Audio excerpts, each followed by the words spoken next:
இயேசுவின் பாஸ்கா விழாவை இன்று கொண்டாடுகின்றோம். பாஸ்கா என்றால் கடத்தல் என்று பொருள். பழைய ஏற்பாட்டில் கடவுளின் கனிந்த உள்ளத்தால் பார்வோனின் ஆதிக்கத்திலிருந்தும் அடிமைத்தனத்திலிருந்தும் இஸ்ராயல் மக்கள் விடுதலை அடைந்து கானான் நாட்டை உடைமையாக்கி கொண்டனர். அதாவது பாஸ்கா என்ற கடத்தல் நிகழ்வின் வழியாக தீமையின் ஆதிக்கத்திலிருந்து கடந்து வந்து நித்தியத்திற்கும் நிலையான இறைவனை பற்றி கொண்டனர். பழைய ஏற்பாட்டில் பாவத்திற்கு கழுவாயாக செம்மறியாடுகள் பலியிடப்பட்டன. புதிய ஏற்பாட்டிலோ பாவம் போக்கும் செம்மறியாக இயேசுவே பலியாகின்றார். இயேசு தன்னை உடைத்து தனது உடலையும் இரத்தத்தையும் நமக்கு உணவாக தருகின்றார். உலகின் நோய்க்கு மருந்து அன்பு. அன்பு கட்டளையை கொடுத்து அன்பை ஆடையாய் அணிந்து கொள்ள சொன்ன புனித நாள் இன்று. இந்த அன்புக்கு தங்களையே தாரை வார்த்து அன்பின் ஊழியர்களான குருக்களை ஏற்படுத்திய அன்பின் நாள் இன்று. இயேசுவை போல அன்பு செய்ய வரம் கேட்போம். அரச குருத்துவ திருக்கூட்டமாய் மிளிர சக்தி கேட்போம். நம் ஆன்ம நோய்க்கு அவரின் விருந்து மருந்தாய் ஆகிட செபிப்போம். இன்றைய வழிபாடு 4 பிரிவுகளாய் அமைந்துள்ளது. 1 இறைவாக்கு வழிபாடு, 2 காலடிகளை கழுவும் சடங்கு, 3 நற்கருணை வழிபாடு, 4 நற்கருணை இடமாற்ற பவனி. இந்த மறை நிகழ்வுகளை ஏற்ற முறையில் கொண்டாட இவற்றில் ஆர்வத்தோடு பங்கேற்போம். நாம் அன்பை அணிந்து கொண்டு அன்புக்கு சான்றுரைத்து அவனியர் மனத்தில் அகலா இடம் பெறும் வண்ணம் அருளோடு வரம் வேண்டி செபிப்போம்.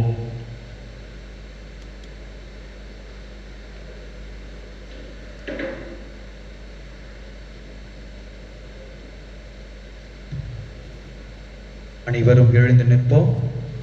மகிழ்ச்சி பொங்க இறைவனின் பிரதிநிதியாகிய குருவானவரை வருகை பாடலோடு வரவேற்போம்.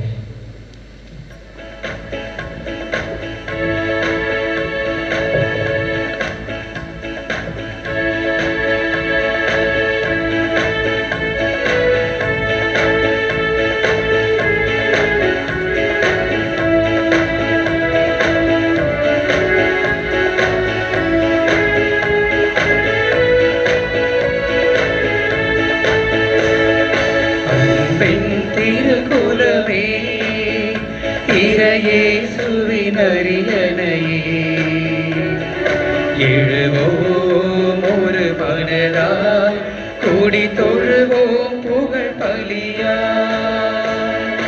அன்பின் திருக்குலமே இறையேசுவின் அரியணையே,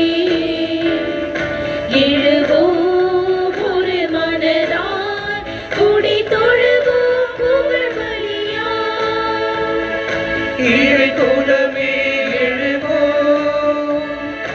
இறையரசை அமைப்போம், மறையுடனாய் வருவோம், திருப்பலியில் இணைவோம்.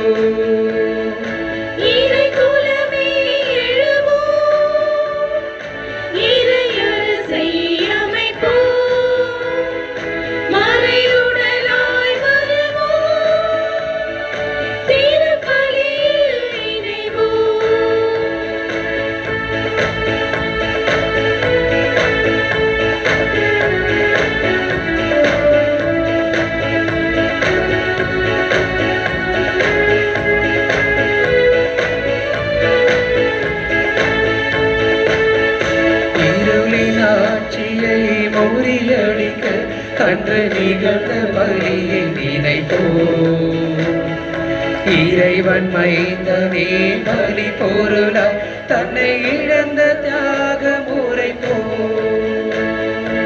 இருளினால்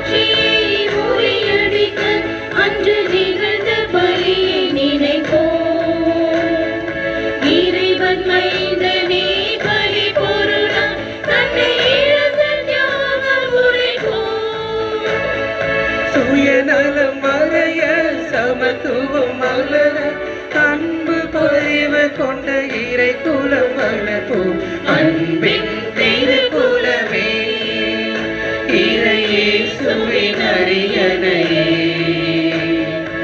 எழுவோம் ஒரு மனதா கூடி தொழுவோம் புகழ் பலியா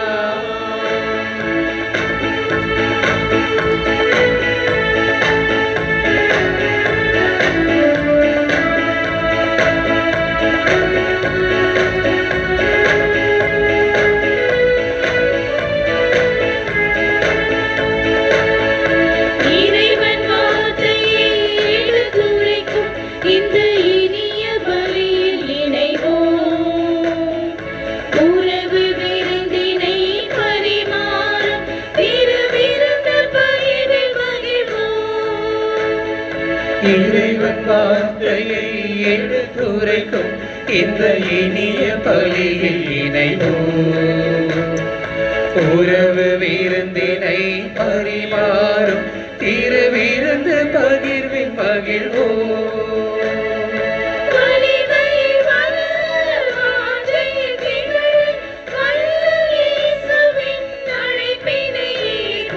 அன்பின் திருக்குலமே இறையேசுவின் அரியணையே எழுவோம் ஒரு மனதா கூடி தொழுவோம் புகழ் பலியா இறை குலமே எழுவோம் இறை அரசை அமைப்போம் மறையுடலாய் வருவோம் திருப்பலியில் இணைவோம்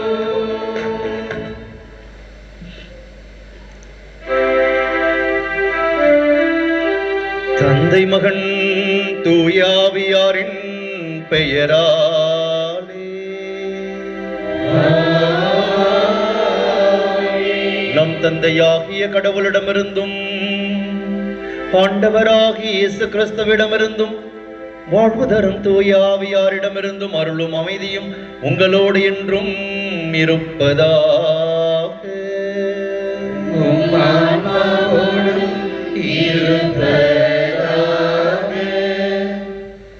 கிறிஸ்து இயேசுவில் பிரியமான சகோதர சகோதரிகளே, புனித வாரத்தின் முத்திரு தினங்களுக்குள் நாம் நுழைகின்றோம். மிக முக்கியமான நாட்களாக இந்த 3 நாட்கள் அமைந்திருக்கின்றன. பாஸ்கா விழாவை கொண்டாடுவதற்காக இயேசு தன்னுடைய சீடர்களோடு இறுதியாக உணவருந்த அமர்ந்த நிகழ்வை இன்று நாம் நினைவு கூறுகின்றோம். இறுதி இராவுணவு திருப்பலியாக இது அமைந்திருக்கின்றது. இன்றைய வழிபாடு நம்மையெல்லாம் இயேசுவினுடைய மனநிலையை கொண்டவர்களாக மாற வேண்டும் என்னும் அழைப்பை கொடுக்கின்றது. மிக முக்கியமான நிகழ்வுகளை இயேசு இந்த உலகத்தை விட்டு செல்வதற்கு முன்பாக இறுதி இரவிலே தன்னுடைய சீடர்களோடு அமர்ந்து அவர் பேசியவை, செய்தவை அனைத்தையும் மீண்டும் நினைவு கூறுவதற்கான ஒரு வாய்ப்பாக இன்றைய திருவிழா திருப்பலி அமைந்திருக்கின்றது. இன்றைய திருப்பலியானது கிறிஸ்மா டேனியா தனது 12வது பிறந்த நாளை இன்று கொண்டாடுகின்றார். இறைவன் அவருக்கு செய்த நன்மைகளுக்காக நன்றி செலுத்தி தூய ஆவியாருடைய அருளினாலே அவரை வழிநடத்த வேண்டும் என்றும், நிர்மலா பன்னீர் குடும்பத்திற்கு இறைவன் செய்த நன்மைகளுக்கு நன்றி அறிதலாகவும் தொடர்ந்து இறையருள் அவர்களோடு இருந்து வழிநடத்த வேண்டும் என்றும், ஜோசப் செல்வராஜ் குடும்பத்திற்கு இறைவன் செய்த நன்மைகளுக்கு நன்றியாகவும் இறையருளுக்காகவும், நாளை தனது பிறந்த நாளை கொண்டாடுகின்ற லாரன்ஸ் இறைவனுக்கு நன்றி அறிதலாகவும் தொடர்ந்து இறையருள் அவரோடு இருந்து அவரையும் அவருடைய குடும்பத்தை வழிநடத்த வேண்டும் என்றும், பன்னீர் ஆடியோ நிறுவனத்தில் பணிபுரியும் அனைத்து குடும்பங்களின் நலனுக்காகவும் அவருடைய நல்வாழ்வுக்காகவும், அருட்தந்தை டான் போஸ்கோ அவருடைய உடல் உள்ள நலனுக்காகவும் அவருடைய பணி சிறக்க வேண்டும் என்றும், நமது பங்கிலே பணி செய்கின்ற அனைத்து குருக்களின் உடல் உள்ள நலனுக்காகவும் இந்த திருப்பலியிலே ஜெபிக்க நம்மை அழைக்கின்றார்கள்.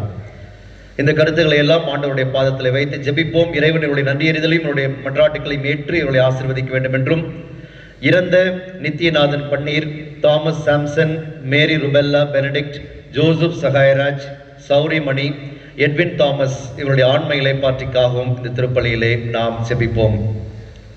இயேசு குருத்துவத்தை ஏற்படுத்திய இந்த அருமையான நாளிலே நம்முடைய பங்கிலே பணி செய்கின்ற அனைத்து குருக்களையும் நினைவு கூர்ந்து சிறப்பான விதத்திலே அவர்களுக்காக ஜெபிப்போம்.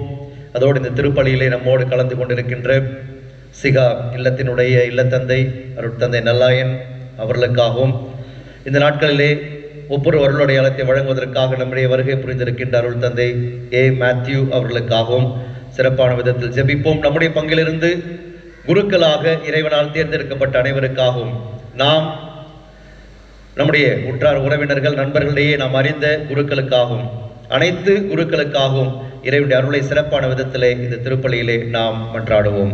நம் ஒவ்வொருவரையும் நம்முடைய குடும்பங்களையும் நம்முடைய கருத்துக்களையும் ஆண்டவருடைய பாதத்தில் அர்ப்பணித்து நாம் இந்த மாலை பொழுதிலே இயேசுவினுடைய இரவு உணவு திருப்பலியிலே பங்கெடுக்கின்ற வேளையிலே இறைவன் நம் அனைவரையும் ஆசீர்வதித்து வழிநடத்த வேண்டும் என்று நம்முடன் இருந்து அவர் பயணிக்க வேண்டும் என்று அவருடைய அருளை மன்றாடி இந்த திருப்பலியிலே ஒன்றிணைவோம்.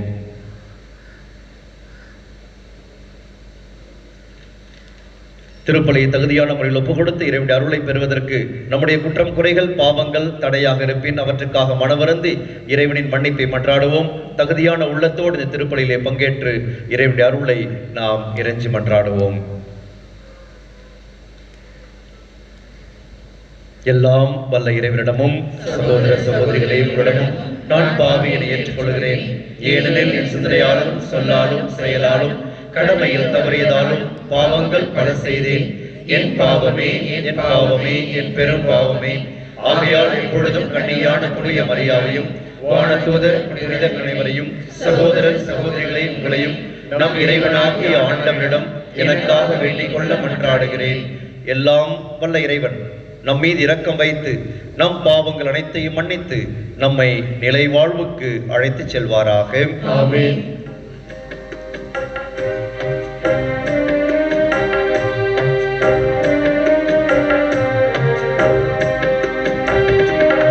ஆண்டவரே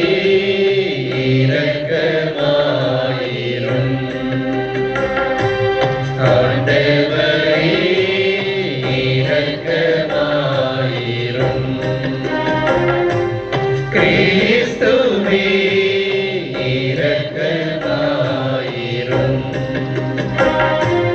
கிறிஸ்துவே இரக்கமாயிரும். ஆண்டவரே இரக்கமாயிரும்.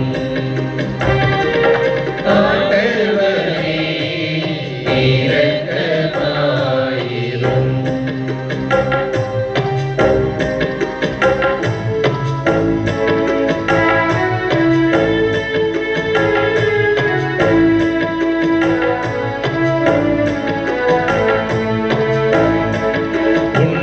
உன்னதங்களிலே கடவுளுக்கு ஆட்சி உண்டாகுக.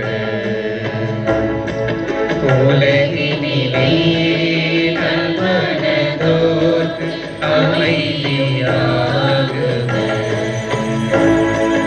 உம்மை புகழ்கின்றோம்,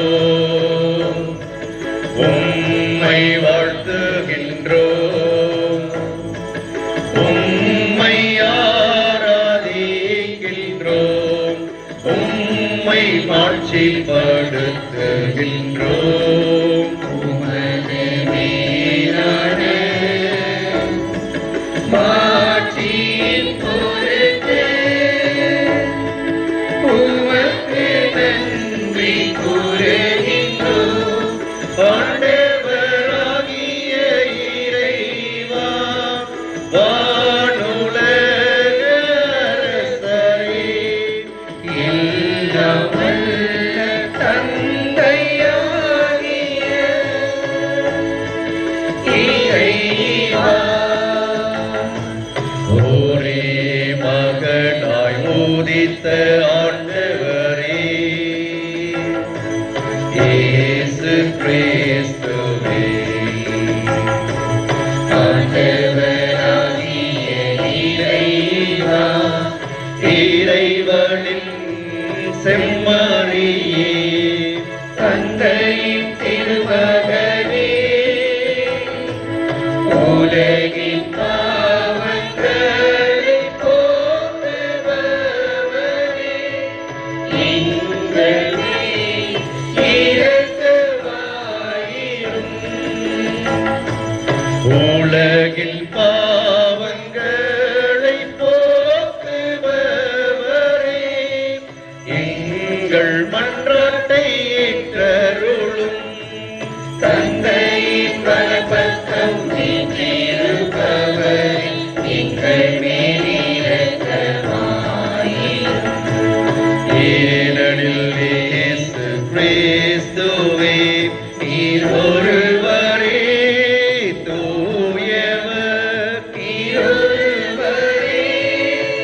எல்லாம் வல்ல இறைவா,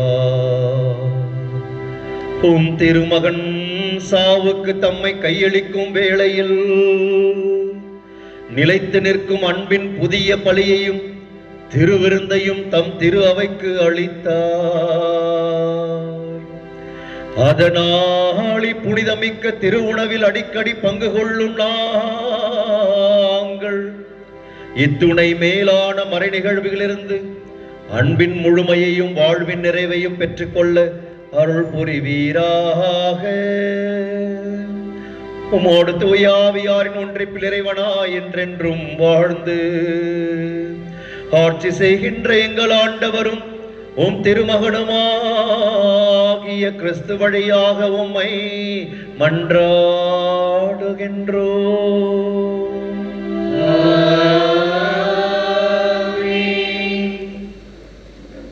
முதல் பகுதியாகிய இறைவாக்கு வழிபாடு இப்பொழுது துவங்குகிறது.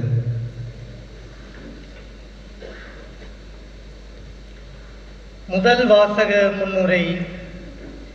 எகிப்தின் அடிமை தலையில் இருந்த இஸ்ரேல் மக்களுக்கு ஆண்டவர் அளித்த விடுதலையை நினைவு கூறும் விழா பாஸ்கா விழா. துன்பத்தில் கடந்து வந்து ஆண்டவர் வாக்களித்த நாட்டிற்கு பயணப்பட்ட விழா பாஸ்கா விழா. அடிமை வாழ்விலிருந்து விடுபட்டு விடுதலை அடைந்த புதிய வாழ்வை ஆண்டுதோறும் பாஸ்கா விழாவாக கொண்டாட வேண்டிய வழிமுறைகளை இறைவன் மோசே வழியாக கொடுத்ததை நாம் ஆர்வமுடன் வாசிக்க கேட்போம்.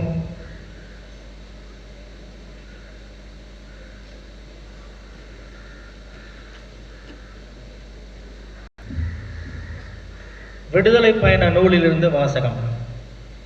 அதிகாரம் 12, இறை வார்த்தைகள் 1-8, 11-14 முடிய. எகிப்து நாட்டில் ஆண்டவர் மோசேக்கும் ஆரோனுக்கும் பின்வருமாறு கூறினார். உங்களுக்கு மாதங்களில் தலையானது இம்மாதமே, ஆண்டில் உங்களுக்கு முதல் மாதமும் இதுவே. இஸ்ரேல் மக்கள் கூட்டமைப்பு முழுவதற்கும் நீங்கள் அறிவியுங்கள். அவர்கள் இம்மாதம் 10ஆம் நாள் குடும்பத்திற்கு ஒரு ஆடு, வீட்டிற்கு ஒரு ஆடு என்று தேர்ந்தெடுத்து கொள்ளட்டும். ஒரு ஆட்டினை உண்ண ஒரு வீட்டில் போதிய ஆள் இல்லையெனில் உண்போரின் எண்ணிக்கைக்கும் உண்ணும் அளவுக்கு ஏற்ப அண்டை வீட்டாரை சேர்த்து கொள்ளட்டும். ஆடு குறைபாடற்றதாக கிடாயாக 1 வயது குட்டியாக இருக்க வேண்டும்.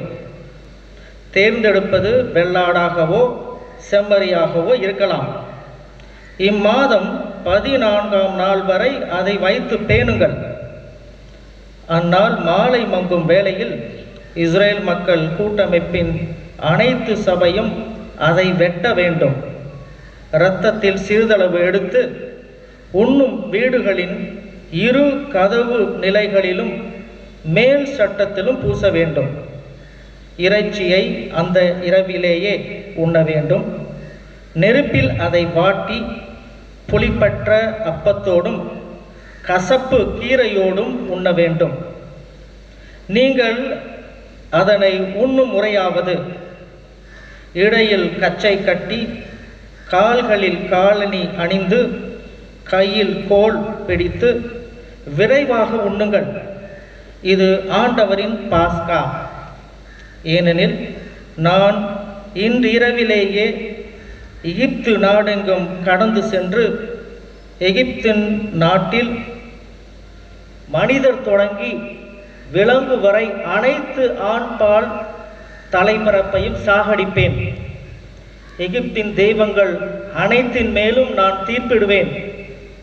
நானே ஆண்டவர். இரத்தம் நீங்கள் இருக்கும் வீடுகளில் உங்களுக்கு அடையாளமாக இருக்கும்.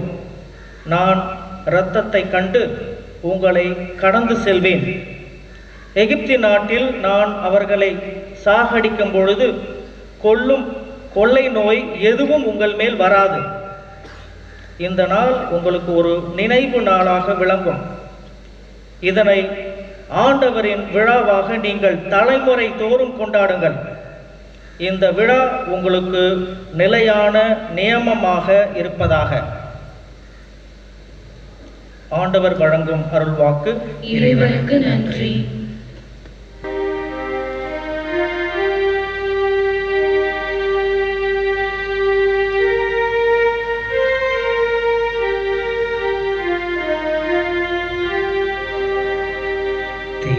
கிண்ணத்தை ஏந்தி நாம் இறை புகழ் கூறுவது கிறிஸ்துவின் இரத்தத்தில் பங்கு கொள்ளுதலாமே.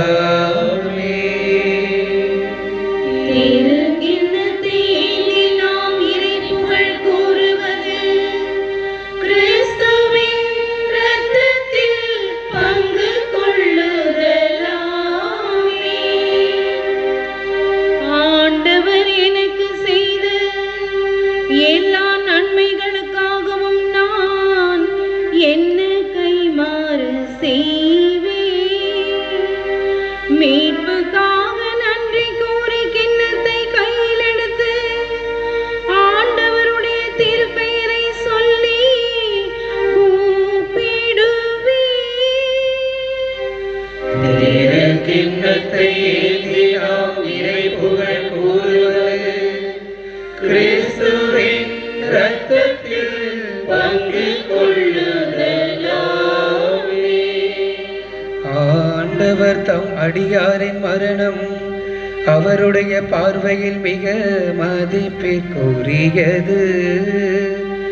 நானும் அடியே உம் அடியான் மகன், என் கட்டுகளை நீ அவிழ்த்து விட்டீர். திரு கிண்ணத்தை ஏந்தி நாம் இறை புகழ் கூறுவது கிறிஸ்துவின் இரத்தத்தில் பங்கு கொள்ளுதலாமே. புகழ்ச்சி பலியை உமக்கு செலுத்துவேன். ஆண்டவருடைய திருப்பெயரை கூவி அழைப்பேன்.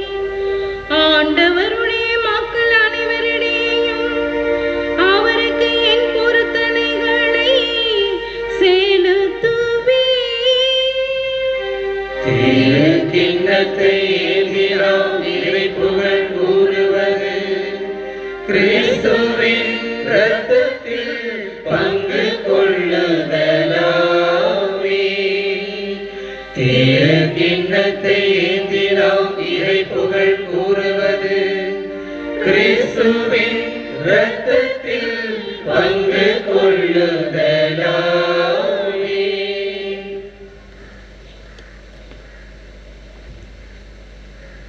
இரண்டாம் வாசக முன்னுரை. ஒவ்வொரு முறையும் நாம் இயேசுவின் உடலையும் இரத்தத்தையும் உணவாகவும் பானமாகவும் உண்ணும்போது இயேசுவின் பாஸ்கா விருந்தில் பங்கு கொள்கிறோம். எனவே இது வெறும் சடங்கு அல்ல.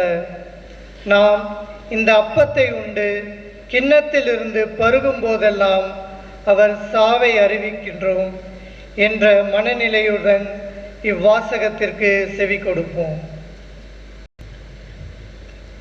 திருத்தூதர் பவுல் கொரிந்தியருக்கு எழுதிய முதல் திருமுகத்திலிருந்து வாசகம்.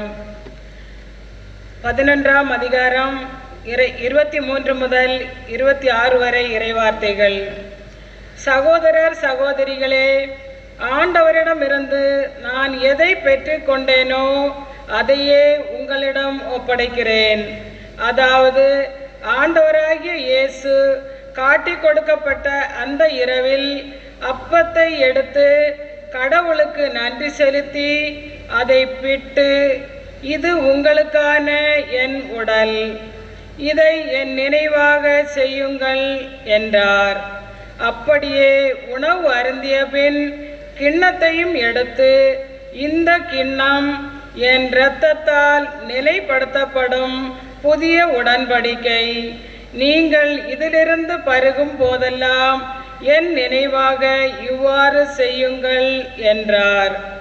ஆதலால் நீங்கள் இந்த அப்பத்தை உண்டு கிண்ணத்திலிருந்து பருகும் போதெல்லாம் ஆண்டவருடைய சாவை அவர் வருமறை அறிவிக்கிறீர்கள்.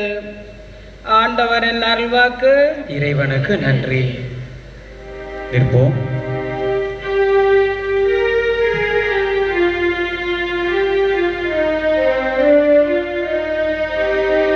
புதியதோ கட்டளை நான் உங்களுக்கு கொடுக்கின்றேன்.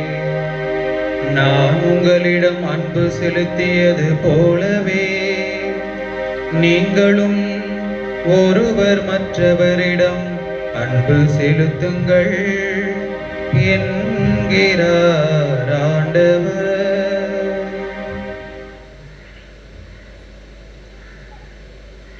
ஆண்டவர் உங்களோடு இருப்பாராக.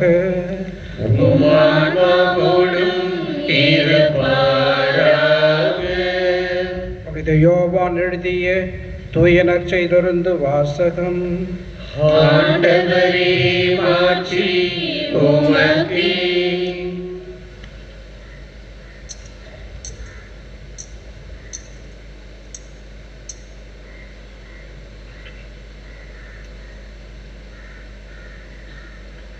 அதிகாரம் 13 இறைவசனம் 1 முதல் 15 முடிய. பாஸ்கா விழா தொடங்க இருந்தது. தாம் இவ்வுலகத்தை விட்டு தந்தையிடம் செல்வதற்கான நேரம் வந்துவிட்டது என்பதை இயேசு அறிந்திருந்தார். உலகில் வாழ்ந்த தமக்குரியர் மேல் அன்பு கொண்டிருந்த அவர் அவர்கள் மேல் இறுதி வரையிலும் அன்பு செலுத்தினார். இயேசுவை காட்டிக் கொடுக்கும் எண்ணத்தை அழகை சீமோனின் மகனாகிய யூதாஸ் காரியோத்தின் உள்ளத்தில் எழச் செய்திருந்தது. இரவு உணவு வேளையில் தந்தை அனைத்தையும் தம் கையில் ஒப்படைத்துள்ளார் என்பதையும் தாம் கடவுளிடமிருந்து வந்தது போல் அவரிடமே திரும்பிச் செல்ல வேண்டும் என்பதையும் அறிந்தவராய் இயேசு பந்திலிருந்து எழுந்து தம் மேலுடையை கழற்றி வைத்துவிட்டு ஒரு துண்டை எடுத்து இடுப்பில் கட்டிக்கொண்டார். பின்னர் ஒரு குவளையில் தண்ணீர் எடுத்து சீடருடைய காலடிகளை கழுவி இடுப்பில் கட்டிய துண்டால் துடைக்க தொடங்கினார். சீமோன் பேதுருவிடம் இயேசு வந்தபோது அவர், ஆண்டவரே, நீரா என் காலடிகளை கழுவப் போகிறீர் என்று கேட்டார். இயேசு மறுபடியாக, நான் செய்வது இன்னதென்று இப்போது உனக்கு புரியாது, பின்னரே புரிந்து கொள்வாய் என்றார். பேதுரு அவரிடம், நீர் என் காலடிகளை கழுவ விடவே மாட்டேன் என்றார்.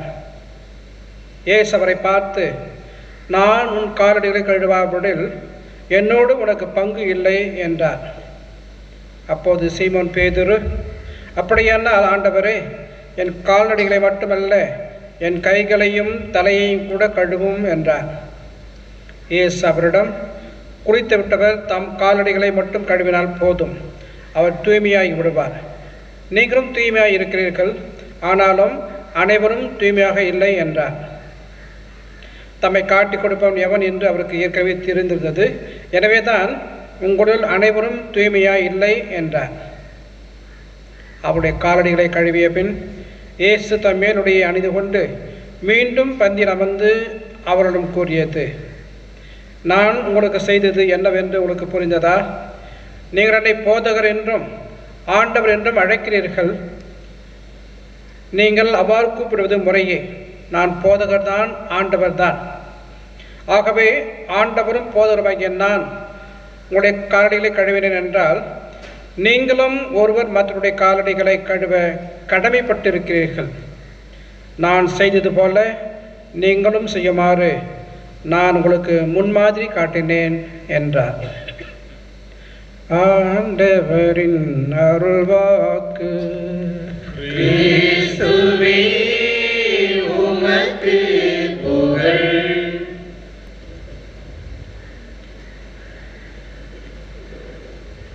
இறையேசுவில் மிகவும் பிரியமான சகோதர சகோதரிகளே, ஹைப்போகாண்ட்ரியா என்னும் நோயை பற்றி நீங்கள் கேள்விப்பட்டிருக்கிறீர்களா என்று தெரியவில்லை. மருத்துவம் படித்தவர்கள், அது தொடர்பான படிப்புகளை படித்தவர்களுக்கு ஒரு வேளை தெரிந்திருக்கலாம். ஹைப்போகாண்ட்ரியாசிஸ் என்று சொல்வார்கள் அந்த நோயினை. அது என்ன நோய் என்று கேட்டால்,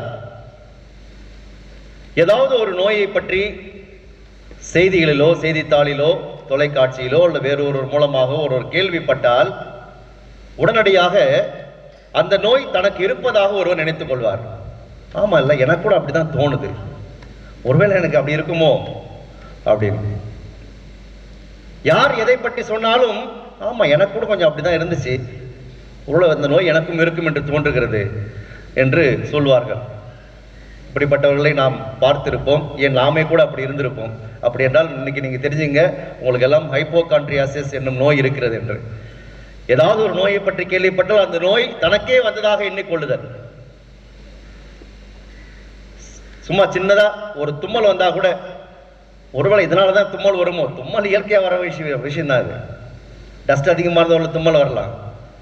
ஆனால் தும்மல் வந்தால் கூட அதை வேறு ஏதாவது ஒரு நோயோடு தொடர்புபடுத்தி இதனால் தான் இப்படி இருக்குமோ என்று எண்ணிக்கொள்ளுதல். இது தன்னுடைய உடலை பற்றி ஒருவர் கொள்ளுகின்ற அதீத பயம் என்று சொல்லலாம். இதுதான் இந்த நோய். ஒருவர் தன் உடலை பற்றி கொள்ளுகின்ற அதீதமான பயம், ஒரு பதட்டம், anxiety disorder என்று சொல்லுகின்றார்கள். anxiety disorder.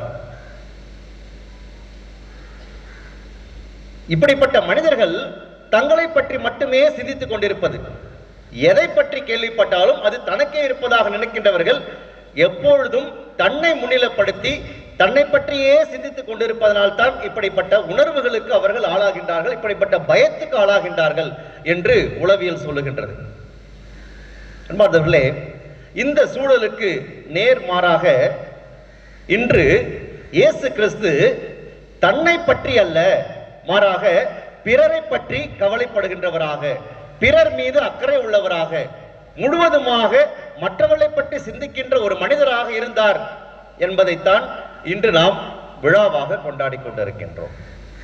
இன்றைய நற்செய்தியினுடைய முதல் வரி என்ன சொல்லுகிறது? உலகில் வாழ்ந்த தமக்குரியோர் மேல் அன்பு கொண்டிருந்த அவர் அவர்கள் மேல் இறுதி வரையும் அன்பு செலுத்தினார். அன்பார்ந்தவர்களே, இயேசுனுடைய அன்பு மேலோட்டமான அன்பு அல்ல, அது மிக மிக ஆழமான அன்பு. இயேசுனுடைய அன்பு தொடக்கத்தில் இருக்கின்ற அன்பு அல்ல, அது இறுதி வரை இருக்கின்ற அன்பு, அது நீடித்த அன்பு, அது நிலையான அன்பு. உலகில் இருந்த தம்மவர் மேல் அன்பு செலுத்திய அவர் இறுதி வரையும் அவர்கள் மேல் அன்பு செலுத்தினார் என்று மிக அற்புதமாக யோவான் எழுதியிருக்கின்றார். இறுதி வரை. நம்முடைய அன்பு எப்படி இருக்கும்? தொடக்கத்தில் இருக்கும் அன்பு இருக்கும், நாளாக நாளாக அப்படி கொஞ்சம் குறைஞ்சிட்டே இருக்கும். அப்படித்தான் இன்றைக்கு அது கணவன் மனைவிக்கிடையே இருக்கின்ற அன்பாக இருக்கட்டும், அல்லது பெற்றோர் பிள்ளைகளுக்கிடையே இருக்கிற அன்பாக இருக்கட்டும், அல்லது குடும்பங்களிலே அல்லது உறவுகளிலே நண்பர்களிடையே இருக்கின்ற அன்பு எல்லாமே தொடக்கத்தில் இருக்கின்ற அதே அன்பு, அதே ஆழம் இறுதி வரை இருக்கிறதா?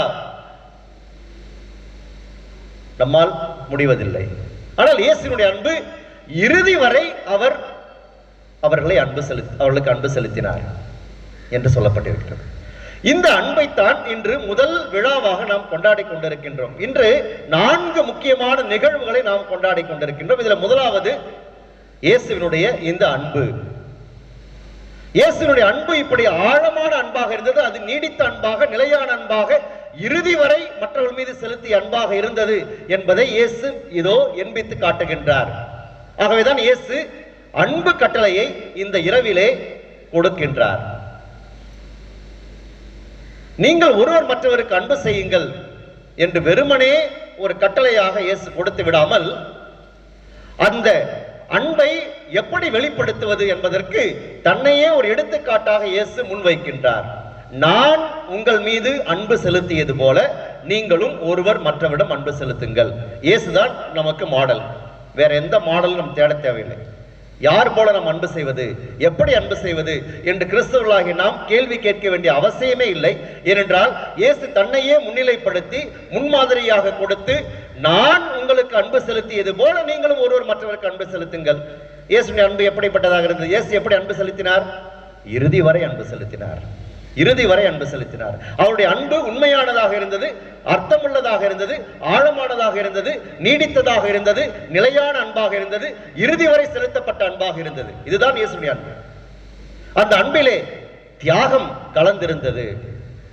முழுமையாக இயேசு தன்னை கொடுக்கின்றார். அவர்தான் பழங்கால பாடல் ஒன்று சொல்லும், அன்பு என்றால் என்ன என்று அவரை கேட்டு பாருங்கள், அவரை கேட்டு பாருங்கள். என்னடா அன்பு, என்ன அன்பு, அன்பு அன்புன்னு பேசிட்டு என்ன அன்பு அப்படின்னு தெரியாதவங்களுக்கு எங்க கேட்கணும்னா அவர்கிட்ட கேட்கணும். அன்பு என்றால் என்ன என்று அவரை கேட்டு பாருங்கள், அத்தனையும் தருவதுதான் அன்பு என்று கூறுவார். அவர் சொல்வார், அத்தனையும் தருவதுதான், ஏதோ கொஞ்சம் கொடுக்கறது இல்லை, எனக்கு கொஞ்சம் வச்சுக்கிறேன் நான் உனக்கு கொஞ்சம் கொடுக்குறதா வச்சுக்கோ, ஒரு 50-50 60-40 இல்லை 90-10 அது கூட கிடையாது. அத்தனையும் தருவதுதான் அன்பு என்று கூறுவார். மிக அருமையான பாடம். அன்பை பற்றி எவ்வளவோ விளக்கங்கள் சொல்லப்பட்டிருக்கின்றன, எத்தனையோ வரையறைகள் கொடுக்கப்பட்டிருக்கின்றன. அன்பை பற்றி கொடுக்கப்பட்டிருக்கின்ற மிக உன்னதமான ஒரு வரையறை என்னென்றால், what is love? It is total gift of one self to the other. இதுதான் நான் கண்ட வரையறைகளே பெஸ்ட் டெஃபினிஷன். இதுதான் அன்புக்கு. அன்பு என்றால் முழுமையாக தன்னை மற்றவர்களுக்கு கொடுப்பது, முழுமையாக தன்னை மற்றவர்களுக்கு கொடுப்பது, முழுமையாக 100%. அதுதான் உண்மையான அன்பு. ஆகவே இத்தகைய அன்பை கொண்டவராக இயேசு இருந்தார். ஆகவேதான் இன்று இந்த அன்பு கட்டளையை இயேசு கொடுக்கின்றார். இதை நாம் விழாவாக இன்று கொண்டாடுகின்றோம். ஆகவே கிறிஸ்தவர்களாகி நமக்கு கொடுக்கப்பட்டிருக்கின்ற அழைப்பு, நம்மை பற்றி நாம் சிந்திக்காமல் பிறரை பற்றி சிந்திக்க வேண்டும். ஆகவே பிறரை அன்பு செய்ய வேண்டும், முழுமையாக செய்ய வேண்டும், முழுமையாக மற்றவர்களுக்கு தன்னை கையளிக்க வேண்டும். இதுதான் இயேசு செய்தார். தன்னை பற்றி சிந்திக்காமல் பிறரை பற்றி சிந்திப்பதுதான் உண்மையான அன்பு. இரண்டாவதாக, இந்த அன்பு எப்படி வெளிப்படுகிறது என்பது அங்கே போடப்பட்டிருக்கிறது. பணியிலும் பகிர்விலும் மலரும் அன்பு என்று தலைப்பு கொடுத்தனான. அதுதான் இந்த அன்பு எப்படி வெளிப்படுகிறது என்றால், பணிவிடை செய்வதில் வெளிப்படுகிறது. பணிவிடை செய்வதில் வெளிப்படுகிறது. இயேசு என்ன செய்கிறார்? இந்த இரவிலே தன்னுடைய சீடர்களின் பாதங்களை கழுவுகின்றார். நினைச்சு பாருங்க, இதெல்லாம் ஒரு சாதாரணமான ஒரு விஷயம் கிடையாது. சாதாரணமான ஒரு விஷயம் கிடையாது. நினைச்சு பார்க்கும்போது நமக்கே ஒரு மாதிரி புல்லரிக்க சொல்லலாம். அதே நிகழ்வு இன்று நாம் திரும்ப நிகழ்த்த போகின்றோம். நீங்கள் பார்வையாளர்களாக இருக்கின்ற போது அது உங்களுக்கு மனதை எந்த அளவுக்கு அது தொடுகிறது தெரியாது. அதில் ஈடுபடுகின்ற பொழுது குருக்களாக எங்களுக்கு தெரியும் அது எந்த அளவுக்கு அது நம்மை பாதிக்கக்கூடிய ஒரு விஷயம் அப்படின்றது. ஏனென்றால் யூத மக்களிடையே இருந்த ஒரு வழக்கம் என்ன என்று கேட்டால், யூதர்கள் பொதுவாக அந்த காலகட்டத்தில், இயேசு வாழ்ந்த காலகட்டத்தில் எல்லோரும் போக்குவரத்து வசதிகள் அதிகமாக இல்லாத காலத்திலே நடந்து செல்வதைத்தான் பொதுவான ஒரு வழிமுறையாக கொண்டிருந்தால், ஒரு இடத்திலிருந்து மற்றொரு இடத்துக்கு செல்லும் போது நடந்துதான் செல்வார்கள், கால்நடையாக. அப்படி செல்லுகின்ற பொழுது அவருடைய கால்களிலே தூசிகள் அதிகமாக படிந்திருக்கும். ஆகவே நம்முடைய வீட்டுக்கு யாராவது விருந்தினர்கள் வருகிறார்கள் என்றால், அந்த விருந்தினரை நம் வீட்டிற்குள் வரவழைத்து உபசரிக்கின்ற மிகச் சிறப்பான முறை எது என்று கேட்டால், அந்த விருந்தினர்கள் வீட்டிற்கு வருகின்ற பொழுது வீட்டிற்கு வெளியே அந்த வீட்டில் இருக்கின்ற அடிமை சென்று வீட்டிற்கு வருகின்றவருடைய கால்களை கழுவுவது. ஆக ஒரு பாத்திரத்தில் தண்ணீரை எடுத்துக்கொண்டு போய், ஒரு துண்டை எடுத்துக்கொண்டு போய் அவர்கள் அந்த விருந்தினருடைய பாதங்களை கழுவி அதை துடைப்பார்கள். இது பொதுவான ஒரு வழக்கம். ஆகவே இயேசு இதோ அந்த வழக்கத்தை தான் அவரும் செய்கின்றார். அவரும் பாத்திரத்தில் தண்ணீர் எடுத்தார், துண்டை எடுத்தார், அதெல்லாம் வழக்கமானதுதான். ஆனால் மிகப்பெரிய மாற்றம் என்ன என்று கேட்டால், அடிமைகள் செய்கின்ற பணியை இதோ ஆண்டவராகி இயேசு கிறிஸ்து செய்கின்றார். தலைவராக இயேசு கிறிஸ்து செய்கின்றார். அடிமையின் நிலையை ஏற்று அடிமை செய்கின்ற பணியை தலைவராக இருக்கின்ற இயேசு கிறிஸ்து செய்ததுதான் அங்கே இதோ ஹைலைட். இதுதான் ஹைலைட். ஆகவே தன்னை பற்றி சிந்திக்கின்ற மனிதர்கள் இப்படி செய்ய மாட்டார்கள். இயேசு என்ன செய்கின்றார்? பிறரை பற்றி சிந்திக்கின்றார், அவர்கள் நலனை பற்றி சிந்திக்கின்றார். ஆகவே இயேசு இதோ அடிமையின் தன்மையை ஏற்று அவருடைய பாதங்களை கழுவுகின்றார். பேதுரு அதிர்ச்சி அடைந்தார். ஆண்டவரே, நீர் இதை செய்யக்கூடாது, நீரா என் பாதங்களை கழுவது என்று அதிர்ச்சி அடைந்தார். ஏனென்றால் இதெல்லாம் அடிமைகள் செய்யக்கூடிய பணியாயிற்றே என்று. ஆனால் இயேசு கிறிஸ்து அந்த பணியை செய்கின்றார். அன்பார்ந்தவர்களே, இப்படி பணிவிடையில் தான் அன்பு என்பது மலர்கிறது. அன்பை எப்படி வெளிப்படுத்த முடியும் என்றால், இப்படி பிறருக்காக பணிவிடை செய்வதில் தான் இந்த அன்பு, உண்மையான அன்பு அர்த்தம் பெறுகிறது என்பதை இயேசு விளக்கி சொல்லிவிட்டு, உங்கள் ஆண்டவரும் போதகருமான நான் உங்கள் பாதங்களை கழுவினேன் என்றால் நீங்களும் ஒருவர் மற்றவருடைய பாதங்களை கழுவ வேண்டும் என்று சொல்லி இயேசு உங்களையே பிறருக்காக நீங்கள் கொடுக்க வேண்டும், உங்களையே நீங்கள் தாழ்த்த வேண்டும், பிறருக்காக உங்களை கையளிக்க வேண்டும். அதில்தான் உண்மையான அன்பு இருக்கிறது. அன்பு என்பது வார்த்தையில் அல்ல, செயல்பாட்டில் அது இருக்கிறது என்பதை இயேசு எடுத்துச் சொல்லுகின்றார். மூன்றாவது நிகழ்வு பகிர்வில் அது வெளிப்படுகிறது. பகிர்வில் வெளிப்படுகிறது. இயேசு அப்பத்தை எடுத்து அதை பிட்டு அவர்களுக்கு கொடுக்கின்றார். அப்பம் என்பது தனக்காக அல்ல, அது பிறருக்காக கொடுக்கப்பட வேண்டியது. அதைத்தான் இதோ இயேசு செய்கின்றார். இது ஒரு அடையாளமாக கொடுத்துவிட்டு பிறகு சொல்லுகின்றார், இது என் உடல் என்று சொல்லுகிறார்.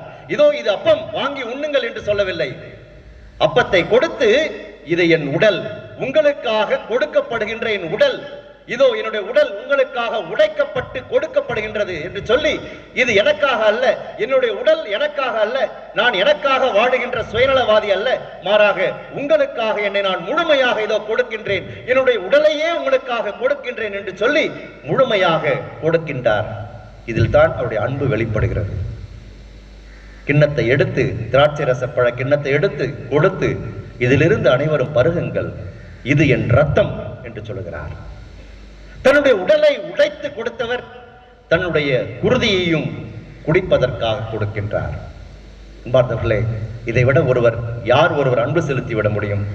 தான் அன்பு செலுத்தியவர்கள் மீது இறுதி வரையும் அன்பு செலுத்தினார் என்று சொன்னார் பாருங்கள் யோவான்.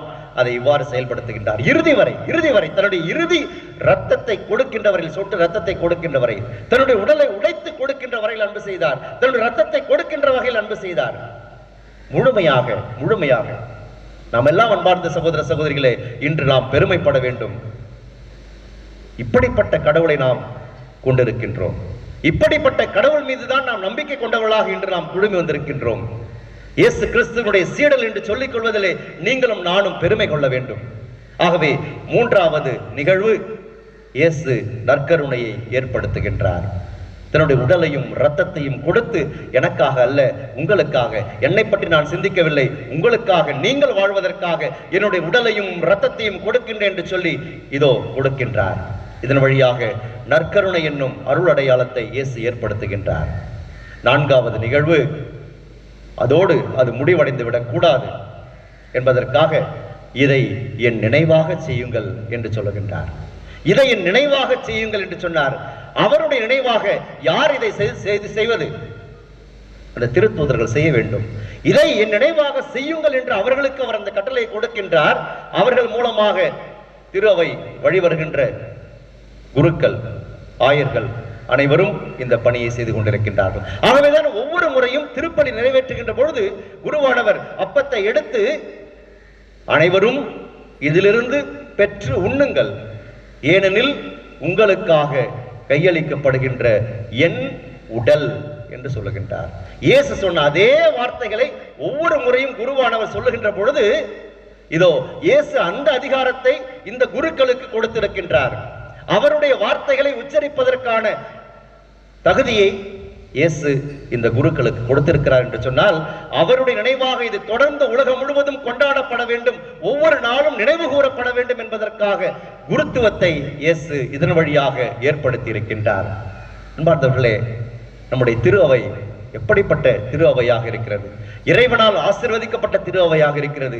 இயேசு இந்த உலகிலே ஏதோ இருந்தார், அவர் இதோ இறக்கப் போகின்றார், அதோடு எல்லாம் முடிவடைந்து விடவில்லை. இதை அவருடைய நினைவாக செய்ய வேண்டும் என்று சொல்லி குருத்துவத்தை ஏற்படுத்தி ஒவ்வொரு நாளும் உலகின் பல்வேறு இடங்களிலே அந்த திருப்பலியானது தொடர்ந்து நினைவு கூறப்படுகின்றது, கொண்டாடப்பட்டு வருகின்றது. இது என் உடல் என்று குரு சொல்லுகின்றார், இது என் ரத்தம் என்று இயேசு சொன்ன அதே வார்த்தைகளை மீண்டும் சொல்லி நமக்கு அந்த நிகழ்வை நம் கண்முன்பாக கொண்டு வந்து நிறுத்துகின்றார்களே. இந்த குருக்கள் எல்லாம் உண்மையாகவே பேறு பெற்றவர்கள். குருக்கள் எல்லாம் தகுதியானவர்கள் என்பதற்காக கடவுள் அவர்களை தேர்ந்து கொள்ளவில்லை, மாறாக தான் தேர்ந்து கொண்டவர்களை அவர் தகுதியுடையவர்களாக மாற்றுகின்றார். தகுதியுள்ளவர்களை கடவுள் தேர்ந்து கொள்ளவில்லை, நாங்கள் எல்லாம் அதற்கு தகுதியானவர்கள் என்பதால் கடவுள் எங்களை தேர்ந்து கொள்ளவில்லை. அன்பார்ந்தவர்களே, எங்களை தேர்ந்து கொண்டதனால் கடவுள் எங்களை தகுதியுள்ளவர்களாக மாற்றி அவருடைய பணியை இந்த உலகிலே செய்வதற்கு பணித்திருக்கின்றார். ஆகவே இன்று குருக்களுக்காக சிறப்பான விதத்திலே ஜெபிக்க நாம் அழைக்கப்படுகின்றோம். மிக மிக எளிதானது. குருக்களை பற்றி குறை சொல்வதும் புரணை பேசுவதெல்லாம் மிக மிக எளிதான ஒரு விஷயம். அவள் செய்கின்ற சிறு சிறு செயல்களை எல்லாம் நாம் விமர்சனம் பண்ணிக்கொண்டே இருப்பது என்பது மிக சாதாரணமான ஒரு விஷயம். ஆனால் அவர்களுக்காக நாம் ஜெபிக்கின்றோமா? இறைவனால் தேர்ந்தெடுக்கப்பட்டிருக்கின்ற இவர்கள் தகுதியுள்ளவர்கள் என்பதற்காக அல்ல, தகுதியற்ற இவர்களை இறைவன் தேர்ந்தெடுத்து அவர்களை தகுதியுள்ளவர்களாக மாற்றி அவருடைய வார்த்தைகளையே பேசுகின்ற அளவுக்கு அவர்களை தகுதியுள்ளவர்களாக மாற்றி இருக்கின்றாரே. அவருக்கு தெரியாதா? அவருக்கு தெரியாதா? கடவுளை விட நாம் எல்லாம் பெரியவர்களா? நாம் எல்லாம் அவர்களை விமர்சனம் செய்வதற்கு நாம் எல்லாம் யார் என்று நாம் சிந்தித்து பார்த்தோம் என்று சொன்னால் நிச்சயமாக அதற்கெல்லாம் நாம் தகுதியில்லாதல் என்பது நமக்கு தெரியும். ஆகவே இன்று நாம் எடுத்துக்கொள்ள வேண்டிய உறுதிமொழி, குருக்களுக்காக நாம் ஜெபிக்க வேண்டும். குருக்களுக்காக ஜெபிக்க வேண்டும். நமக்காக தங்களுடைய வாழ்வை அர்ப்பணித்திருக்கின்றவர்கள் குற்றமுள்ளவர்களாக இருந்தாலும் குறைபாடு உடையவர்களாக இருந்தாலும் கடவுள் அவர்களை தேர்ந்து கொண்டு அவர்கள் வழியாக அருள் அடையாளங்களை நிகழ்த்துவதற்காகவும் தன்னுடைய பணியை இந்த உலகிலே செய்வதற்காகவும் நற்செய்தியை அறிவிப்பதற்காகவும் அவர் அந்த இறுதி இராவுணவிலே நிகழ்த்திய அந்த நிகழ்வை மீண்டும் மீண்டும் நிகழ்த்துவதற்காக இறைவனால் தேர்ந்தெடுக்கப்பட்ட அற்புதமான கருவிகளாக அவர்கள் இருக்கின்றார்களே. வானதூதர்களுக்கு கூட கிடைக்காத அருள் வாக்கியம் குருக்களுக்கு கொடுக்கப்பட்டிருக்கிறதே. இயேசுவினுடைய உடலை தாங்குகின்ற வாக்கியம் வானதூதர்களுக்கு கூட கொடுக்கப்படவில்லையே. அப்படிப்பட்ட வாக்கியத்தை இறைவன் குருக்களுக்கு தானே கொடுத்திருக்கின்றார். அவர்கள் இல்லாமல் நிச்சயமாக இந்த திரு அவை இல்லையே, நாம் எல்லாம் இல்லையே. நாம் எல்லாம் நம் அருள் அடையாளங்களை பெற்றுக் கொள்வதற்காக, மீண்டும் இறைவனோடு ஒப்புரவாவதற்காக, வாழ்வின் ஒவ்வொரு நிலையிலும் நாம் இறைவனை பெற்றுக்கொள்வதற்காக கருவிகளாக செயல்பட்டுக் கொண்டிருக்கின்றார்களே. அவர்களுக்காக நாம் இறைவனிடம் ஜெபிக்க வேண்டியது நம்முடைய கடமை என்பதை இன்று நாம் உணர வேண்டும். எனவே அன்பார்ந்தவர்களே, இயேசுவினுடைய அன்பு, முழுமையான அந்த அன்பு, தன்னை பற்றி சிந்திக்காமல் பிறரை பற்றி சிந்தித்த அந்த அன்பு எந்த அளவுக்கு இதோ பணியிலும் பகிர்விலும் குருத்துவத்திலும் வெளிப்படுகிறது என்பதை நாம் பார்த்தோம். எனவே அன்பார்ந்தவர்களே, இந்த திருப்பலியிலே பங்கெடுக்கின்ற பொழுது நாம் இயேசுவினுடைய மனநிலையை நாம் நமதாக்கிக் கொள்வோம். இயேசுவை பின்பற்றுகின்ற அவருடைய சீடர்களாகிய நாம் ஒவ்வொருவருமே நம்மை பற்றி சிந்திக்கின்றவர்களாக, ஹைப்போகாண்ட்ரியாசிஸ் என்று சொல்லப்படுகின்ற அந்த நோயை போல நாம் எதை பற்றி கேள்விப்பட்டாலும் அது எனக்கே உரியது என்று நாம் சிந்தித்துக் கொள்கின்ற மனதிலிருந்து வெளியே வந்து நாம் பிறரை பற்றி சிந்திக்கின்றவர்களாக, பிறரை முழுமையாக அன்பு செய்கின்றவர்களாக, பிறரை ஏற்றுக்கொள்ளுகின்றவர்களாக, பிறருக்கு பணிவிடை செய்கின்றவர்களாக, இயேசுவினுடைய முன்மாதிரியை பின்பற்றி வாழ்கின்றவர்களாக நாம் வாழ இன்றைய பெருவிழா திருப்பலியானது நமக்கு அழைப்பு கொடுக்கின்றது. இந்த ஒரு மனநிலையோடு நாம் இந்த திரு நிகழ்விலே தொடர்ந்து பங்கெடுப்போம். இறைவனின் அருளை நிறைவாக பெற்றவர்களாக வாழ்வோம். ஆமென்.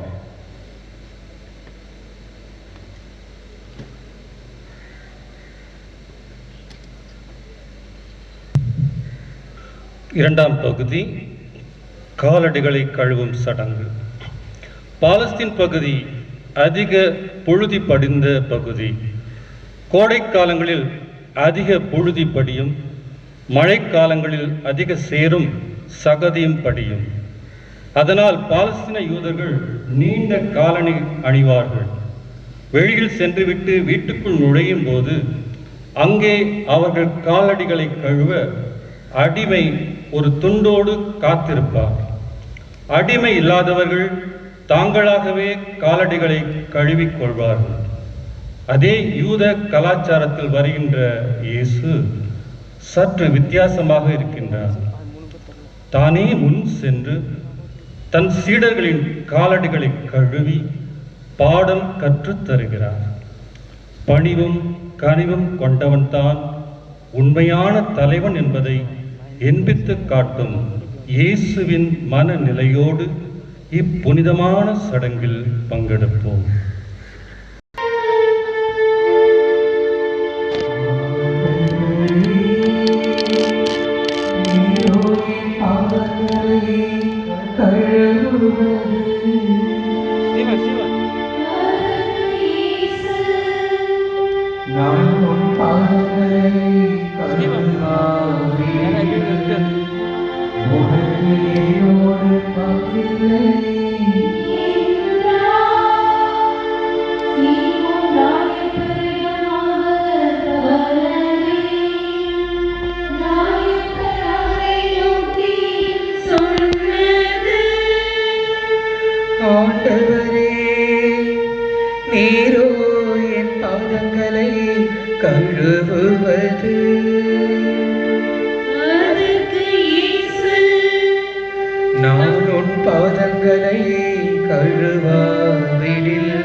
உனக்கு என்னோடு பங்கில்லை. நான் செய்வது என்னதென்று உனக்கு இப்போது தெரியாது, பின்னரே விளங்கும். ஆண்டவரே, நீரோ என் பாதங்களை கழுவுவது.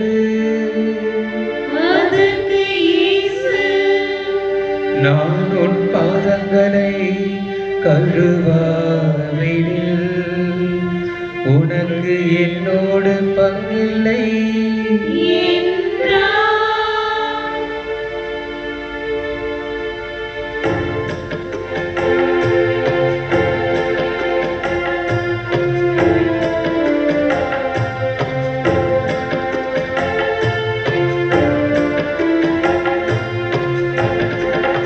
அன்பு செய்யுங்கள், அன்பு செய்யுங்கள், அன்பு செய்யுங்கள், அன்பு செய்யுங்கள். நான் அன்பு செய்தது போல அன்பு செய்யுங்கள். நான் அன்பு செய்தது போல அன்பு செய்யுங்கள். புனிதமான புதிய கட்டளை அன்பு செய்யுங்கள், அன்பு செய்யுங்கள், அன்பு செய்யுங்கள். சாமி சமய நெறிகள் மறைய அன்பு செய்யுங்கள். அன்பு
செய்யுங்கள்,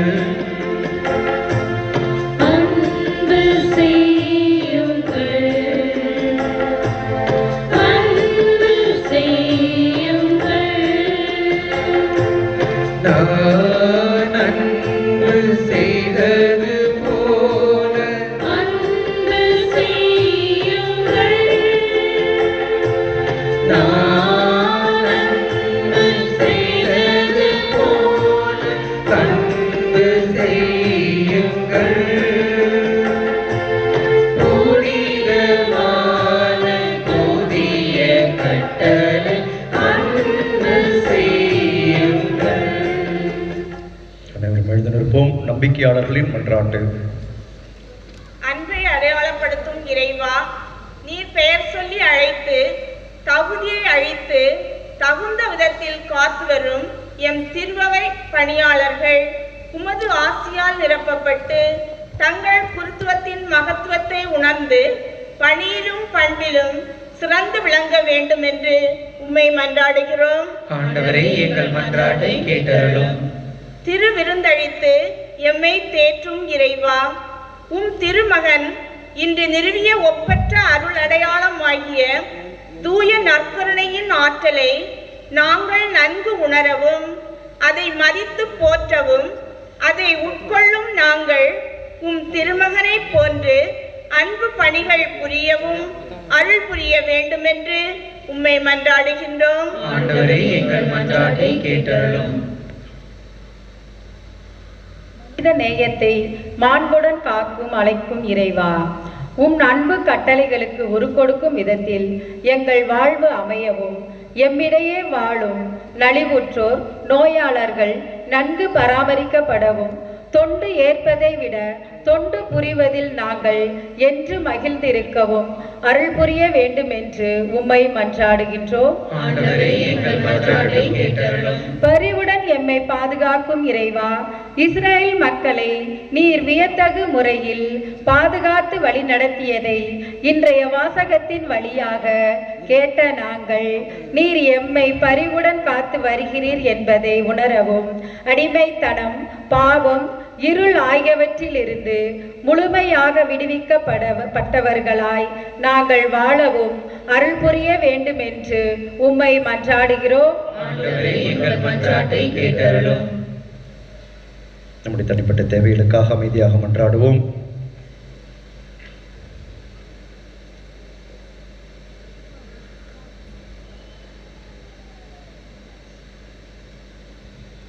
அன்பு தந்தை இறைவா, நாங்கள் உடைய பாதத்தில் அர்ப்பணித்த இந்த மன்றாட்டுக்களை வேண்டுதல்களையும் எங்கள் உள்ளத்தராழத்தில் இருக்கின்ற அனைத்து தேவைகளையும் ஏற்று ஆசீர்வதித்து எங்களுக்கு அருள வேண்டும் என்று எங்கள் மீட்பரும் இரட்சகருமான இயேசு கிறிஸ்து வழியாக உம்மை மன்றாடுகின்றோம். ஆமென்.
இருளானதாலே திரியாக எமை ஏற்றி வைத்தோ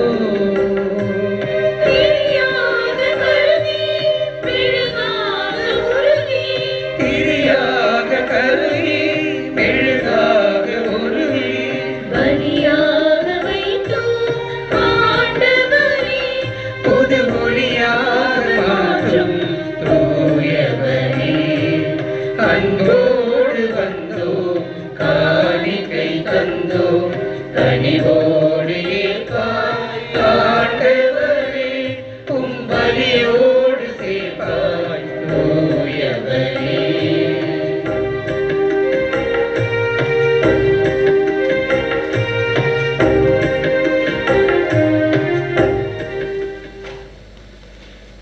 சகோதர சகோதரிகளே, என்னுடையதும் உங்களுடையதுமான இப்பலி எல்லாம் வல்ல தந்தையாக இறைவனுக்கு ஏற்றதாகும்படி மன்றாடுங்கள். ஆண்டவர் தம் பெயரின் புகழ்ச்சிக்காகவும் ஆட்சிக்காகவும் நமது நன்மைக்காகவும் புனித திருவை அனைத்தின் நலனுக்காகவும் உமது கையிலிருந்து பலியை ஏற்றுக்கொள்வாராக.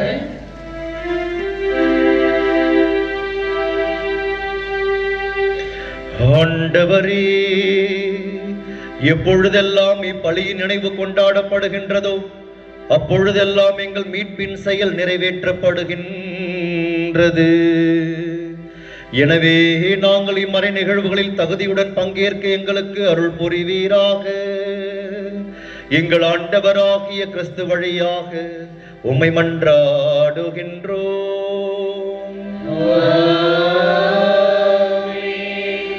ஆண்டவர் உங்களோடு இருப்பாராக.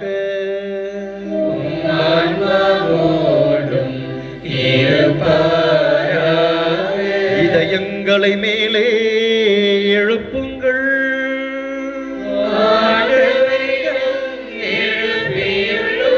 நம் இறைவனாகிய ஆண்டவருக்கு நன்றி கூறுவோம்.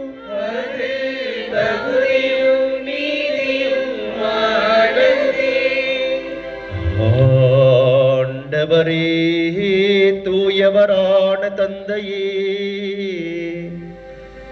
என்றும் உள்ள எல்லாம் வல்ல இறைவா, எங்கள் ஆண்டவராகிய கிறிஸ்து வழியாக எந்நாளும் எவ்விடத்திலும் நாங்கள் உமக்கு நன்றி செலுத்துவது மெய்யாகவே தகுதியும் நீதியுமாகும். எங்கள் கடமையும் மீட்புக்குரிய செயலுமாகும். என்றும் உள்ள மெய்யான குருவாகிய அவர் நிலையான பழிமுறையை ஏற்படுத்தினார். மீட்பளிக்கும் பழிப்பொருளாக முதல் தம்மையே உமக்கு ஒப்பு கொடுத்து தம் நினைவாக நாங்களும் பலி செலுத்த வேண்டும் என்று கற்பித்தார். எங்களுக்காக பலியான அவருடைய திருவுடலை உண்ணும் போதெல்லாம் நாங்கள் வலிமை பெறுகின்றோம். அவர் எங்களுக்காக சிந்திய திரு ரத்தத்தை பருகும் போதெல்லாம் நாங்கள் கழுவப்பட்டு தூய்மை அடைகின்றோம். ஆகவே வானதூதர் முதன்மை வானதூதரோடும் அரியணையில் அமர்வோர் தலைமை தாங்குவோரோடும் வான்படைகளின் அணிகள் அனைத்தோடும் சேர்ந்து நாங்களும் அது மாட்சியை புகழ்ந்து பாடி முடிவின்றி பாடுவதாவது.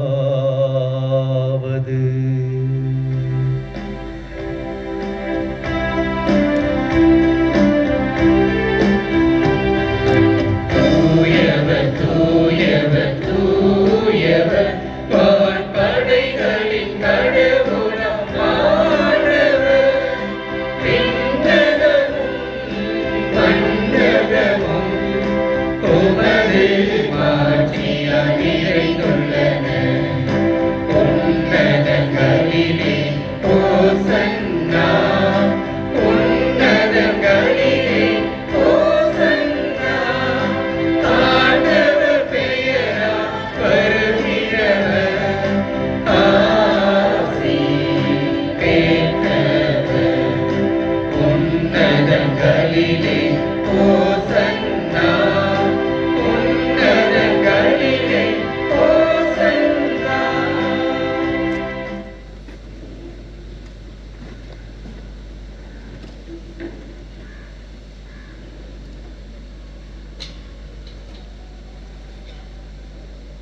கனிவுமிக்க தந்தையே, இக்கொடைகளையும் எங்கள் காணிக்கைகளையும் புனித மாசற்ற பழிப்பொருள்களையும் நீர் ஏற்று ஆசி வழங்கிட உம் திருமகனும் எங்கள் ஆண்டவருமாகிய இயேசு கிறிஸ்து வழியாக உம்மை தாழ்மையுடன் இறைஞ்சி மன்றாடுகின்றோம். உமது புனித கத்தோலிக்க திரு அவைக்காக இவற்றை நாங்கள் முதலில் உமக்கு ஒப்புக் கொடுக்கின்றோம். உலகெங்கும் அதற்கு அமைதியும் பாதுகாப்பும் ஒற்றுமையும் அளித்து அதனை வழிநடத்தியருளும். உம் அடியாராகிய எங்கள் திருத்தந்தை பிரான்சிஸுக்காகவும் எங்கள் பேராயர் ஜார்ஜ் ஆண்டனி சாமிக்காகவும் திருத்தூதர் வழிவரும் உண்மையான கத்தோலிக்க நம்பிக்கையை கடைபிடிப்போர் அனைவருக்காகவும் இக்காணிக்கைகளை ஒப்புக் கொடுக்கின்றோம். ஆண்டவரே, உம் அடியார்கள் அனைவரையும் நினைவு கூர்ந்தருளும். எம் பங்கு மக்கள் அனைவரையும், இந்த திருப்பலியிலே பங்கெடுத்துக் கொண்டிருக்கின்ற அனைவரையும், இந்த திருப்பலியை நன்றியது திருப்பலியாகவும் தங்களுடைய சிறப்பு கருத்துக்களுக்காகவும் அர்ப்பணிக்கின்ற அனைவரையும் இந்நேரத்தில் நினைவு கூறுகின்றோம். மேலும் இங்கே கூடியிருக்கும் அனைவரையும் நினைவு கூர்ந்தருளும். உம்மீது இவர்கள் கொண்டிருக்கும் நம்பிக்கையையும் இறைப்பற்றையும் நீர் அறிவீர். இவர்களுக்காக நாங்கள் இவற்றையும் ஒப்புக் கொடுக்கின்றோம். இவர்களும் தமக்காகவும் தம்மவருக்காகவும் இப்புகழ்ச்சி பலியை ஒப்புக் கொடுக்கின்றார்கள். தங்களுடைய ஆன்மாக்களின் மீட்புக்காகவும் நாங்கள் எதிர்நோக்கி இருக்கும் நல்வாழ்வுக்காகவும் பாதுகாப்புக்காகவும் என்றும் வாழ்பவரும் உயிருள்ளவரும் உண்மையுள்ளவருமாகிய கடவுளாகிய உமக்கு இவர்கள் தங்கள் பொருத்தனைகளை செலுத்துகின்றார்கள். உம்முடைய புனிதர் அனைவருடன் உறவு கொண்டுள்ள நாங்கள் எங்கள் ஆண்டவராகிய இயேசு கிறிஸ்து எங்களுக்காக கையளிக்கப்பட்ட தூய்மை மிகு நாளை கொண்டாடுகின்றோம்.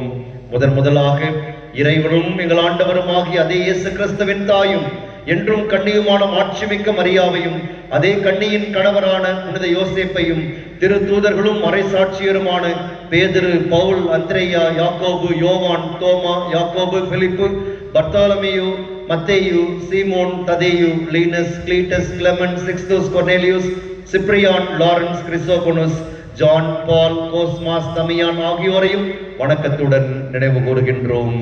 இவர்களுடைய பேரு பயன்களாலும் வேண்டல்களாலும் நாங்கள் யாவற்றிலும் உமது உதவி பெற்று காக்கப்படுமாறு அருள் புரியும். ஆகவே ஆண்டவரே, ஊழியர்களாகிய நாங்களும் உமது குடும்பம் முழுவதும் இக்காணிக்கையை உமக்கு ஒப்புக் கொடுக்கின்றோம். எங்கள் ஆண்டவராகிய இயேசு கிறிஸ்து தம் உடலையும் இரத்தத்தையும் தம் சீடர்களுக்கு கையளித்து அவற்றின் மறைபொருளை கொண்டாடுமாறு பணித்த இந்த நாளை இக்காணிக்கையை மனநிறைவோடு ஏற்றருள உம்மை வேண்டுகின்றோம். எங்கள் வாழ்நாள்களில் உமது அமைதியை தந்தருளும். மேலும் நிலையான அழிவிலிருந்து எங்களை காத்து உம்மால் தேர்ந்து கொள்ளப்பட்ட மந்தையில் சேர்த்திருளும். இறைவா, இக்காணிக்கையை புனிதப்படுத்தி உமக்கு உரிமையுடையதாகவும் தகுதியுடையதாகவும் உமக்கு ஏற்புடையதாகவும் உகந்ததாகவும் இருக்க செய்திருளும்.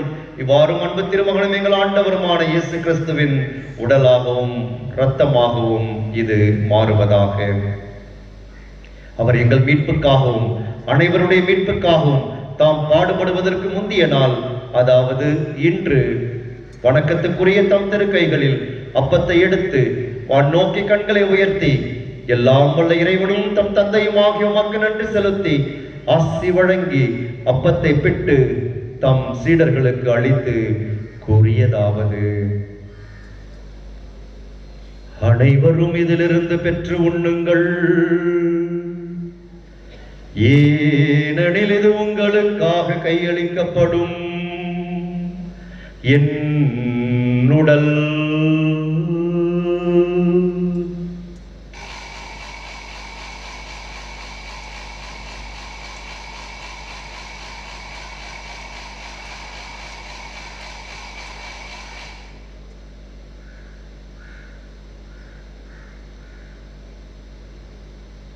அவ்வண்ணமே இரவு விருந்து அருந்திய பின் எழில்மிகு கிண்ணத்தை வணக்கத்துக்குரிய தம் திருக்கைகளில் எடுத்து மீண்டும் உமக்கு நன்றி கூறி ஆசி வழங்கி தம் சீடர்களுக்கு அளித்து அவர் கூறியதாவது: அனைவரும் இதிலிருந்து பெற்று பருகுங்கள், ஏனெனில் இது புதிய நிலையான உடன்படிக்கைக்குரிய என் இரத்தத்தின் கிண்ணம். இது பாவ மன்னிப்புக்கென்று உங்களுக்காகவும் பலருக்காகவும் சிந்தப்படும். இதை என் நினைவாக செய்யுங்கள்.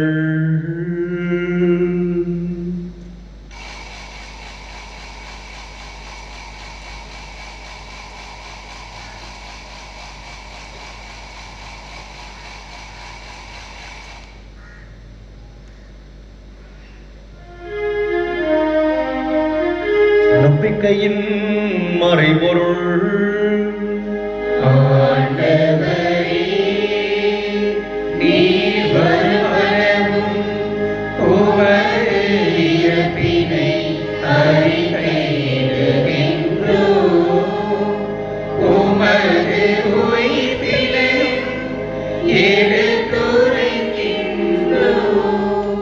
ஆகவே ஆண்டவரே, உம் திருமகனும் எங்கள் ஆண்டவரும் ஆகிய கிறிஸ்துவின் புனிதமிக்க பாடுகளையும் இறந்தோரிடமிருந்து அவர் உயிர்த்தெழுந்ததையும் அவரது மாட்சிக்குரிய விண்ணேற்றத்தையும் உம் ஊழியர்களும் உம் புனித மக்களும் ஆகி நாங்கள் நினைவு கூறுகின்றோம்.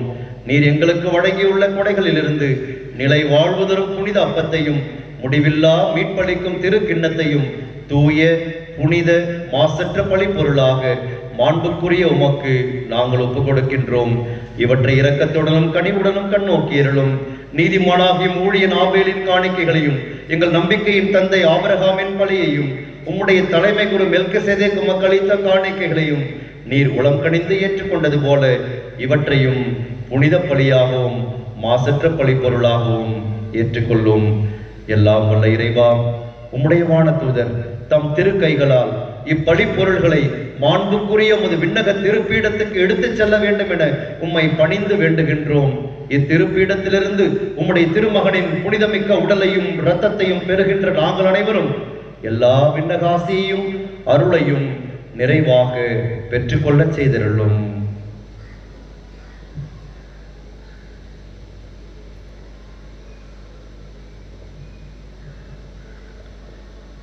ஆண்டவரே, நம்பிக்கையின் அடையாளத்தோடு எங்களுக்கு முன் சென்று அமைதியில் துயில் கொள்ளும் எங்கள் சகோதர சகோதரிகளை நினைவு கூர்ந்தருளும்.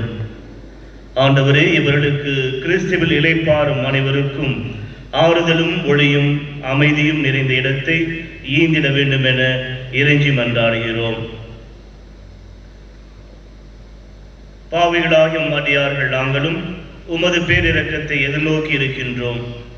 உம்முடைய திருத்தூதரிலும் மறைசாட்சியருமாகிய திருமுழுக்கு யோவான், ஸ்தேவான், மத்தியா, பர்னபா, இஞ்ஞாசியார், Alexander, Marcellinus, Peter, Felicity, Perpetua, Agatha, Lucy, Agnes, Cecilia, Anastasia ஆகியோருடனும் உம் புனிதர் அனைவருடனும் எங்களுக்கு பங்களித்தருளும். எங்கள் தகுதியை முன்னிட்டு அன்று மாறாக உமது மிகுதியான மன்னிப்பால் அப்புனிதர்களோடு நாங்களும் தோழமை கொள்ள எங்கள் ஆண்டவராகிய கிறிஸ்து வழியாக உம்மை மன்றாடுகிறோம்.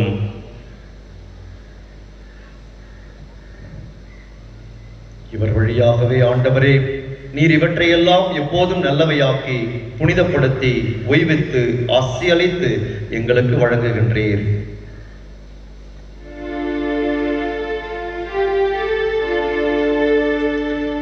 இவர் வழியாக இவரோடு இவரில் எல்லாம் வல்ல இறைவனாகிய தந்தையே, தூயாவியாரின் ஒன்றிப்பில் எல்லா புகழும் மாட்சியும் என்றென்றும் உமக்கு உரியதே.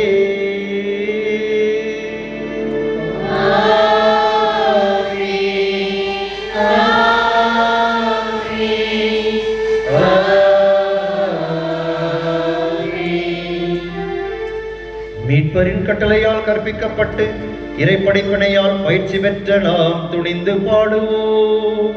விண்ணுலகில் இருக்கின்ற எங்கள் தந்தையே, உமது பெயர் தூயது என போற்ற பெறுக. உமது ஆட்சி வருக. உமது திருவுளம் விண்ணுலகில் நிறைவேறுவது போல மண்ணுலகிலும் நிறைவேறுக. எங்கள் அன்றாட உணவை இன்று எங்களுக்கு தாரும். எங்களுக்கு எதிராக குற்றம் செய்வோரை நாங்கள் மன்னிப்பது போல எங்கள் குற்றங்களை மன்னியும். எங்களை சோதனைக்கு உட்படுத்தாதையும் தீமையிலிருந்து எங்களை விடுவித்தருளும். ஆண்டவர் ஆண்டவரே, தீமை அனைத்திலிருந்தும் எங்களை விடுவித்து எங்கள் வாழ்நாளில் அமைதியை கனிவுடன் அருள உம்மை மன்றாடுகின்றோம்.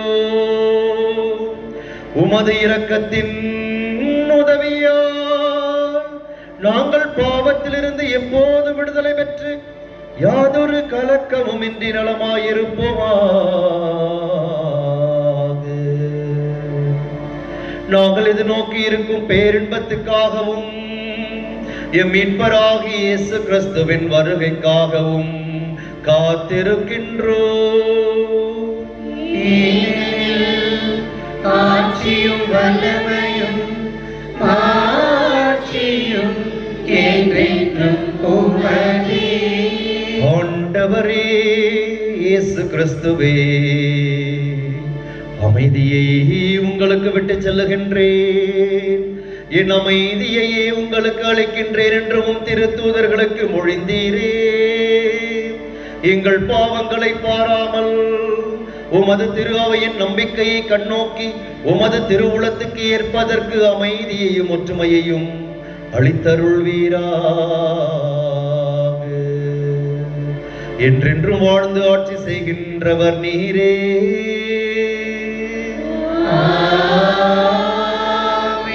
ஆண்டவர் இயேசுவின் அமைதி உங்களோடு என்றும் இருப்பதாக.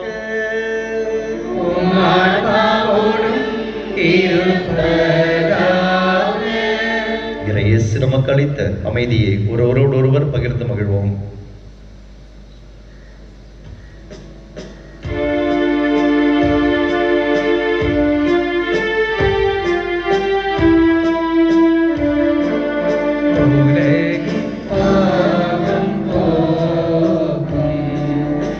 இறைவனின் செம்மறியே, எம்மேல் இரக்கம் வையும். உலகின் பாவம் போக்கும் இறைவனின் செம்மறியே, எம்மேல் இரக்கம் வையும்.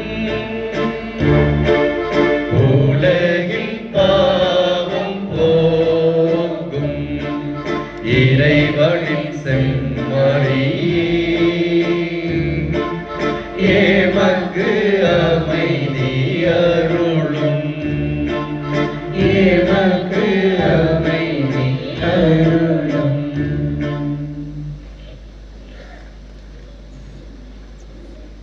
இதோ இறைவனின் செம்மறி, இவரே உலகின் பாவங்களை போக்குகின்றவர்.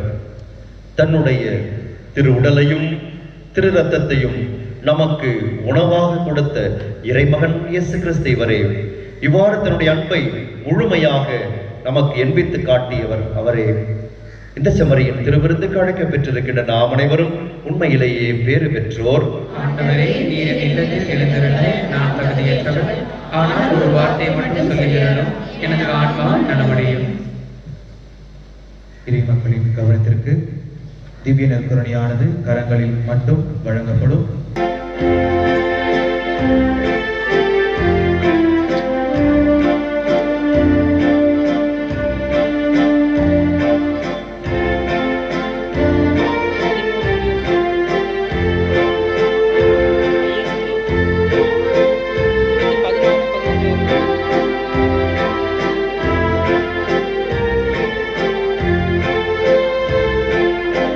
இறைவன் அழைக்கின்றார், இனி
இறைவன் அழைக்கின்றார் இனிய உணவிற்கு இறை குலமே நாம் இணைந்து சென்றிடுவோம்.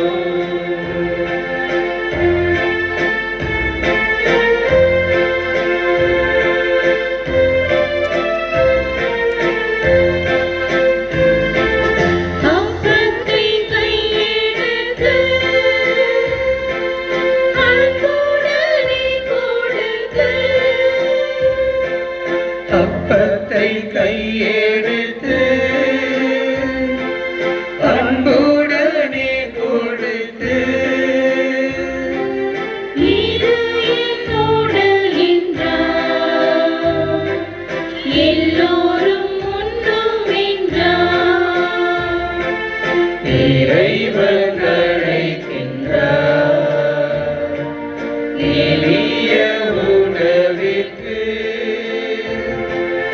இறை குலமே நாம் இணைந்து சென்றிடுவோம்.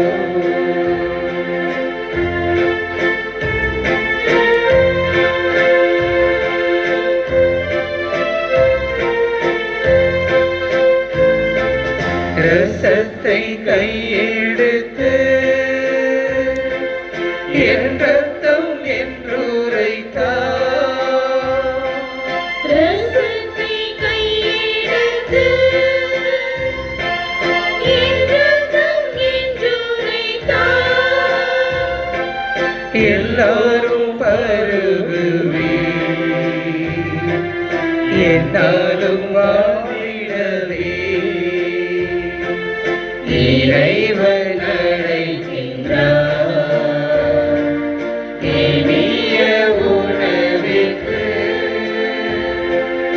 இறை குலமே நாம் இணைந்து சென்றிடுவோம்.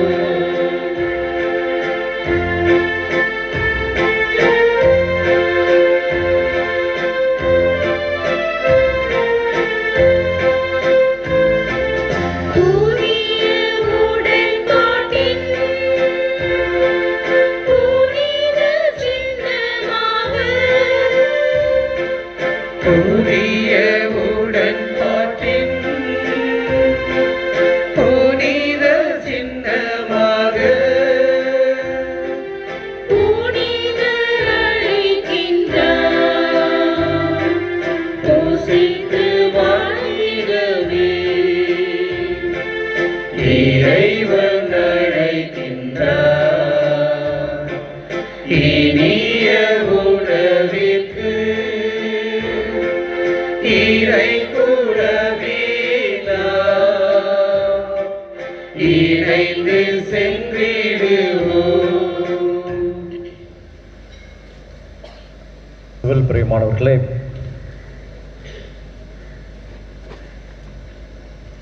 திருப்பலி நிறைவுற்றவுடன் நற்கருணை இடமாற்ற பவனி நடைபெறும். எனவே அதிலே நாம் பக்தியோடு பங்கெடுத்து நற்கருணைங்கிறது நாம் ஆலயத்திற்கு எடுத்து சென்று அங்கே நாம் வைத்து இந்த இரவு நள்ளிரவு 12 மணி வரை நற்கருணை ஆராதனையை நாம் நிகழ்த்திருக்கின்றோம். எனவே ஏற்கனவே சொல்லப்பட்டிருக்கின்ற நேரத்தை கடைபிடித்து அந்தந்த குறிப்பிட்ட நேரத்திலே நற்கருணை ஆராதனை நடத்த வேண்டியவர்களும் அதில் பங்கேற்க வேண்டியவர்களும் பங்கேற்று சிறப்பிக்க வேண்டும் என்று உங்களை அன்போடு கேட்டுக்கொள்கின்றேன். இயேசுடைய பாடுகள் தொடங்குகின்றது. எனவே இயேசுடைய இறுதி இரா உணவுக்கு பிறகு இயேசு துன்பங்களை அனுபவிக்க ஆரம்பித்தார். எனவே இந்த நிகழ்வை நினைவு கூறுகின்ற வகையிலே நாம் இயேசுடைய துன்பத்தோடு பங்கெடுப்பவர்களாக இருக்க வேண்டும். மகிழ்ச்சியில் மட்டுமல்ல, துன்பத்திலும் பங்கெடுக்கின்றவர்களாக இருக்க வேண்டும். அவருடைய பாடுகளில் பங்கெடுக்கின்றவர்களாக இருக்க வேண்டும் என்பதை திரு அவை இன்று நமக்கு நினைவுறுத்துகின்றது. எனவே என்னோடு 1 மணி நேரம் உங்களால் விழித்திருக்க முடியாதா என்று கேட்ட இயேசுவினுடைய கேள்விக்கு பதில் தருகின்றவர்களாக நாம் இந்த நற்கருணை ஆராதனையில் பங்கேற்று பயன்பெற நம்முடைய குடும்பங்களுக்கு ஆசீர்வாதங்களை பெற்றுக்கொள்ள உங்களை அன்போடு கேட்டுக்கொள்கின்றேன். நள்ளிரவு 12 மணிக்கு நற்கருணை ஆராதனை அதோடு முடிவடையும். காலை சரியாக 7 மணிக்கு இயேசுவின் திருச்சிலுவை பாதை இங்கே நடைபெறும். திருச்சிலுவை பாதை முடிந்த பிறகு ஆலயத்திலே இயேசுவினுடைய திருவுடலானது நம்முடைய ஆராதனைக்காக திறந்து வைக்கப்படும். எனவே தயவு செய்து வரிசையில் நின்று யாரும் எந்த விதமான அவசரமும் காட்டாமல் பராக்குகளை கிடக்கூடாமல் பக்தியுடன் அந்த நிகழ்வில் பங்கெடுக்க வேண்டும் என்று உங்களை அன்போடு கேட்டுக்கொள்கின்றேன். அதற்காக மெழுகுத்திரிகளும் மறிக்கொழுந்து போன்றவை ஆலயத்திற்கு முன்பாக விற்கப்படும். எனவே அவற்றை பயன்படுத்தி மெழுகுவத்திகளை எங்கே எரிக்க வேண்டும் என்று சொல்லுகிறார்களோ அந்த இடத்திலே அவற்றை எரித்து நீங்கள் அங்கே இருக்கின்ற தன்னார்வ தொண்டர்களுக்கு ஒத்துழைப்பு கொடுக்க வேண்டும் என்று உங்களை அன்போடு கேட்டுக்கொள்கின்றேன். எனவே திரு சிலுவை பால் முடிந்ததிலிருந்து பிற்பகல் 2 மணி வரை இந்த இயேசுவின் திருவுடலானது நம்முடைய ஆராதனைக்காக வைக்கப்படுகின்றது. எனவே அதை வணங்கி நாம் இறை அருளை பெற்றுக்கொள்வோம். அதன் பிறகு அது மூடி வைக்கப்படும். மாலை சரியாக 6:30 மணிக்கு நம்முடைய இயேசுனுடைய பாடுகளின் திருச்சடங்குகள் ஆரம்பமாகும். மாலையில் ஜெபமாலை இருக்காது. நாம் நேரடியாக 6:30 மணிக்கு இந்த இயேசுனுடைய திருப்பாடுகள் திருச்சடங்கிலே நாம் பங்கெடுப்போம். எனவே முழுமையாக இந்த மாலை திருச்சடங்கிலே பங்கெடுப்போம். அது முடிந்த பிறகு இயேசுனுடைய திருவுடலானது இங்கிருந்து பவனியாக ஆலயத்திற்கு எடுத்து செல்லப்பட்டு அது அங்கே வைக்கப்படும். எனவே இந்த நிகழ்விலும் நாம் முழுமையாக பங்கேற்று பலன் பெற இறை அருளை பெற உங்களை அன்போடு கேட்டுக்கொள்கின்றேன். சனிக்கிழமை காலை 10 மணி முதல் 1 மணி வரை இயேசுவின் நம் மீட்பர் ஜெபக்குழுவினரோடு இணைந்து குருக்களும் இயேசுவின் சிலுவையில் சொல்லிய 7 கடைசி வார்த்தைகளை குறித்த தியானம் நடைபெறுகின்றது. எனவே தயவு செய்து இதில் பங்கேற்று நாம் இன்னும் அதிகமாக நம்முடைய இயேசுடைய பாடுகளை பற்றி தியானிக்க சிந்திக்க உங்களை அன்போடு கேட்டுக்கொள்கிறேன். இந்த 3 நாட்களும் ஜெப நாட்களாக இயேசுடைய பாடுகளோடு ஒன்றிணைக்கின்ற நாட்களாக அமைய வேண்டும். அப்பொழுது நாம் உயிர்ப்பிலே முழுமையாக பங்கேற்று அதிலே பலன் பெற முடியும். எனவே அந்த நிகழ்விலும் பங்கேற்று பலன் பெற வேண்டும் என்று உங்களை அன்போடு கேட்டுக்கொள்கின்றேன். ஆகவே இது ஜெபத்திற்கான நாள். எனவே அந்த நாளிலே மற்ற வேலைகளையும் நாம் ஒதுக்கி வைத்துவிட்டு இதற்காக இதிலே நாம் பங்கெடுக்க வேண்டும் என்று உங்களை அன்போடு கேட்டுக்கொள்கின்றேன்.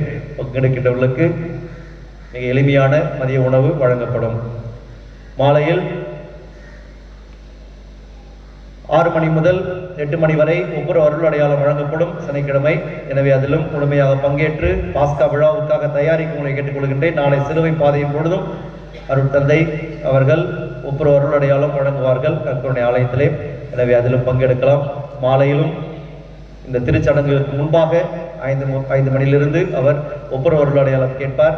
எனவே நாளை சாயந்தரம் 5 மணி முதல் 6:30 மணி வரையும் நீங்கள் அதிலே பங்கேற்று பயன்பெற வேண்டும் என்று உங்களை கேட்டுக்கொள்கின்றேன். கடைசி நேரம் வரைக்கும் காத்திராமல் இந்த குறிப்பிட்ட நேரங்களிலே நீங்கள் முன்னதாகவே பங்கேற்று பலனடைய வேண்டும் என்று உங்களை அன்போடு கேட்டுக்கொள்கின்றேன். இயேசுவினுடைய உயிர்ப்பு நிகழ்விலே பாஸ்கா நிகழ்விலே பங்கெடுக்க வருகின்ற பொழுது தீர்த்தத்திற்கான தண்ணீரை நீங்களே கொண்டு வர வேண்டும் என்று உங்களை அன்போடு கேட்டுக்கொள்கின்றேன். இங்கே இருந்து யாருக்கும் தீர்த்தம் வழங்கப்பட மாட்டாது. எனவே தயவுசெய்து உங்களுக்கு தேவையான தீர்த்தத்திற்கான தண்ணீரை பாட்டிலோ எந்த பாத்திரத்திலோ நீங்கள் கொண்டு வருமாறு உங்களை அன்போடு கேட்டுக்கொள்கின்றேன். அந்த திருவிழிப்புக்கான மெழுகுத்திரிகள் விற்கப்படும். வின்சென்ட் பால் சபையினர் அதை விற்பார்கள். எனவே அதை வாங்கி முழுமையாக அந்த திருநிகழ்வுகளை பங்கெடுக்க வேண்டும். எல்லோருடைய கைகளிலும் மெழுகுத்திரியானது இருக்க வேண்டும். எனவே அதை பார்த்துக் கொள்ளுமாறு உங்களை அன்போடு கேட்டுக்கொள்கின்றேன். இந்த நாள் சிறப்பாக அமைய பல்வேறு விதங்களிலே உதவி செய்த அனைவருக்கும் என்னுடைய நெஞ்சார்ந்த நன்றிகளை தெரிவித்துக் கொள்கின்றேன். இந்த இருக்கைகளை அமைப்பதற்காகவும் பல்வேறு ஒத்துழைப்புகள் கொடுத்தவர்களுக்காகவும் இந்த 12 திருத்தூதர்கள் அவர்கள் இந்த நிகழ்விலே பங்கேற்று சிறப்பித்ததற்காக அவர்களுக்கு நம்முடைய பங்கின் சார்பாக அவர்களுக்கு நம்முடைய வாழ்த்துக்களையும் அன்பையும் பாராட்டையும் தெரிவித்துக் கொள்கின்றோம். அவர்களுக்கு கொடுப்பதற்கான நன்கொடைக்காக இந்த ரொட்டி துண்டு இவற்றுக்காக நல்ல உள்ளத்தோடு முன்வந்து அவற்றை வாங்கி கொடுத்த நல்ல உள்ளங்களை நன்றியோடு நினைவு கூறுகின்றேன். இங்கே இருக்கின்ற 12 பேர், ஆங்கிலம் பேசும் பகுதிக்கு 12 பேர், டிவி நகரில் 12 பேர், 36 பேருக்கு தேவையான அனைத்தையும் வாங்குவதற்காக பொருள் உதவி செய்த திரு கேத்ரின் அவருடைய குடும்பத்திற்காகவும், பன்னீர்செல்வம் கவிதா குடும்பத்திற்காகவும், அந்தோணிமுத்து குடும்பத்திற்காகவும், கிறிஸ்டி ஆம்ப்ரோஸ் குடும்பத்திற்காகவும் சிறப்பான நன்றியை தெரிவித்துக் கொள்கின்றேன். இறைவன் அவர்களை நிறைவாக ஆசீர்வதிப்பாராக. இந்த நாளிலே சிறப்பாக பாடல்களை பாடி நமக்கு திருவழிபாட்டிலே பங்கேற்க உதவி செய்த பாடல் குழுவினருக்கும் அனைத்து ஏற்பாடுகளையும் செய்த அனைத்து நல்ல உள்ளங்களுக்கும் பின்தரை அமைத்தவர்களுக்கும் நம்முடைய பீடச்சிறுவர்களுக்கும் சாவிய விங்ஸ் மற்றவர்களுக்கும் நம்முடைய சிறப்பான நன்றிகளை தெரிவித்துக் கொள்கின்றேன். இறுதி ஜெபத்திற்காக எழுந்திருப்போம்.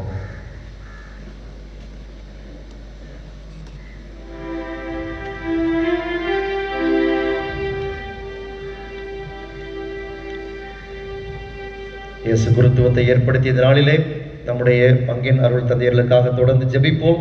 நம்முடைய ஜெப உதவிதான் நாம் செய்கின்ற மிகப்பெரிய பரிசாக அமைய முடியும். எனவே அவர்களுக்காக தொடர்ந்து நாம் ஜெபிப்போம். அவர்களோடு நாம் ஒத்துழைத்து இந்த பங்கை சிறப்புடைய பங்காக இறைவனுக்கு ஏற்ற ஒரு திருக்குடும்பமாக அமைக்க நாம் முயற்சி செய்வோம்.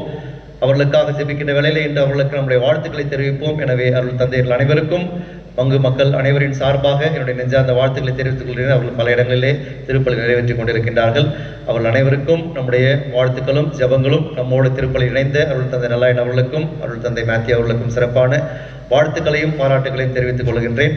அனைவரையும் இறைவன் நிறைவாக ஆசீர்வதிப்பாராக. நீங்கள் பார்க்கின்ற பொழுது அவர்களுக்கு உங்களுடைய வாழ்த்துக்களை தெரிவியுங்கள். இந்த நாளிலே உங்களுடைய ஜெபத்தை அவர்களுக்காக அர்ப்பணியுங்கள். நன்றியோடு மன்றாடுவோமாக. எல்லாம் வல்ல இறைவா, எங்களுக்கு அருள் புரிவீராக. உம் திருமகனின் இரவு விருந்தினால் இவ்வுலகில் ஊட்டம் பெறும் நாங்கள் என்றென்றும் நிறைவடைய தகுதி பெறுவோமாக. எங்கள் ஆண்டவராகிய கிறிஸ்து வழியாக உம்மை மன்றாடுகின்றோம்.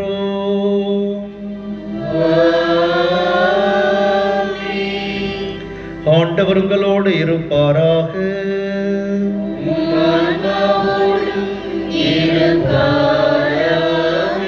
எல்லாம் வல்ல இறைவன் தந்தை மகன் தூயாவியார் உங்கள் அனைவருக்கும் ஆசி வழங்குவாராக.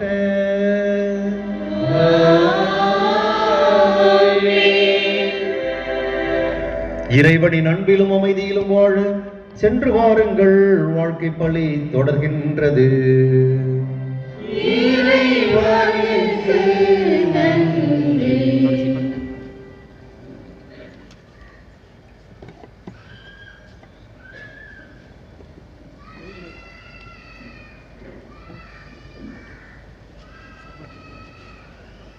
தூய்மை மிகு நற்கருணை இடமாற்ற பவனி, இறைவனின் அன்பு பிரசன்னத்தை வெளிப்படுத்தும் நற்கருணையின் இடமாற்ற பவனி இப்போது நடைபெற இருக்கின்றது. பீடத்திலுள்ள அனைத்தும் அகற்றப்பட்டு பீடம் வெறுமையாக்கப்படும். இது இயேசு பாடுகளின் போது தனிமையாக வெறுமையாக விடப்பட்டதை நினைவுக்கு கொண்டு வருகிறது.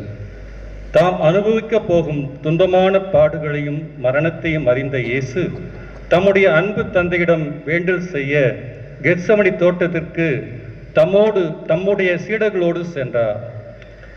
இயேசு கெத்சமனிக்கு சென்ற அந்த பவனியையே இந்த நற்கருணை பவனி வெளிப்படுத்துகிறது. 12 சீடர்களோடு ஒருவராக நாமும் இந்த பவனியில் பங்கேற்போம். பவனியின் அமைப்பு விதமாக இருக்கும்.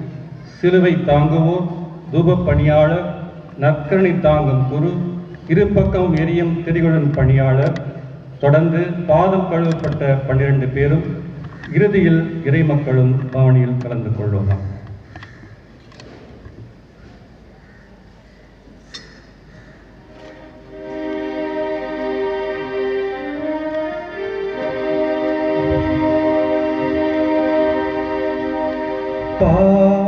பாடுவாயின் நாவே மாண்புமிக்க உடலின் மறைபொருளை, பாரின் அரசர் சீருயர்த்த வயிற்றுவித்த கணியவர் தம் பூதலத்தை மீட்க சிந்தும் விலை மதிப்பில்லாதுயர்ந்த தூயரத்த மறைபொருளை எந்த நாவை பாடுவாயே. அவர் நமக்காய் அளித்த படவே மாசில்லாத கண்ணீரில் நமக்கு இன்றி பிறக்கலாம்.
இந்த ஆராதனையை ஜப சிந்தனையோடு நம்முடைய கண்களை அவர் மீது பதிய வைத்து ஜெபிப்போம்.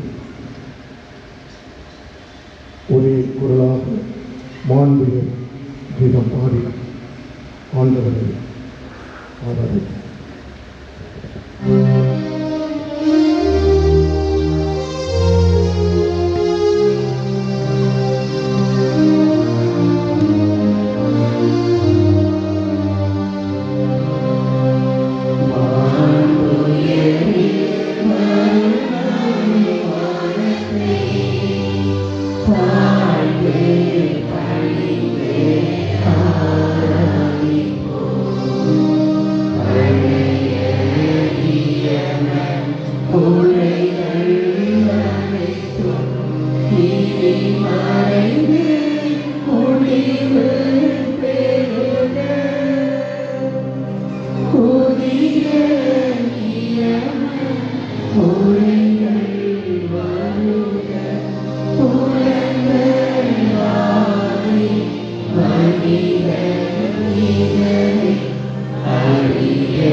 இறைவன் நம்மை ஒவ்வொருவரையும் பெயர் சொல்லி அழைத்துள்ளார்.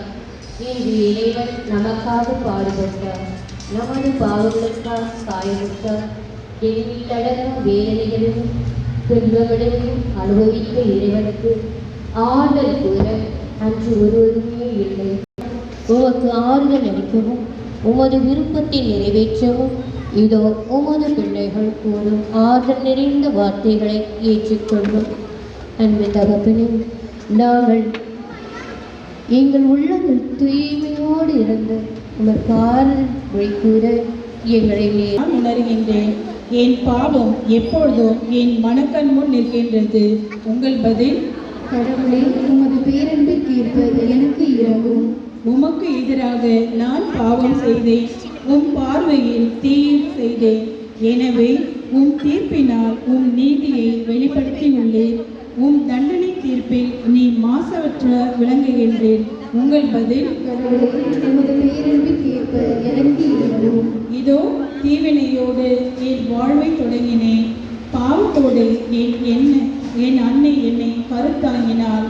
இதோ நீ விரும்புவது உள்ளத்து உண்மையை மெய் ஞானத்தால் என் மனதை நிரப்பும். உங்கள் பதில்? கடவுளே, உமது பேரன்புக்கு ஏற்ப எனக்கு இறங்கும். ஈசோப்பினால் என்னை கழுவியருளும், நான் தூய்மையாவேன்.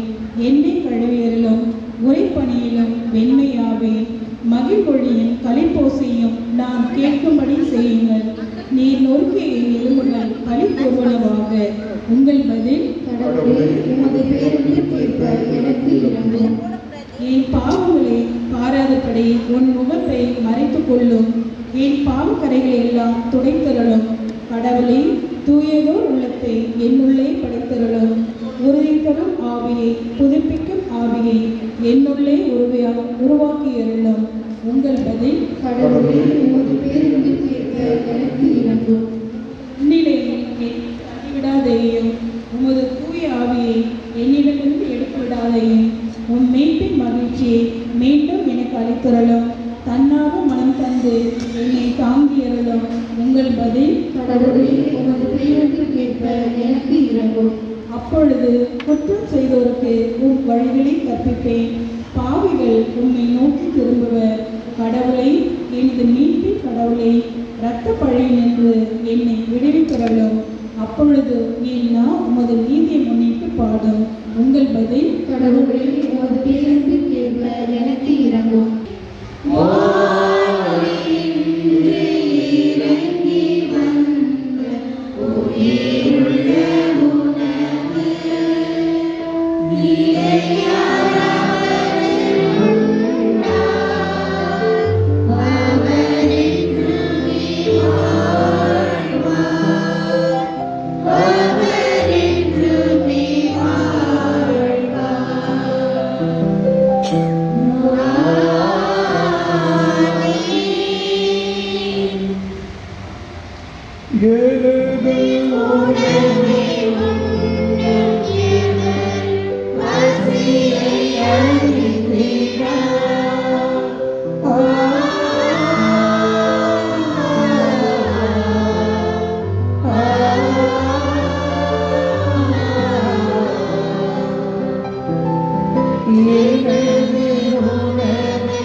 வாசிக்க கேட்போம், சிந்திப்போம்.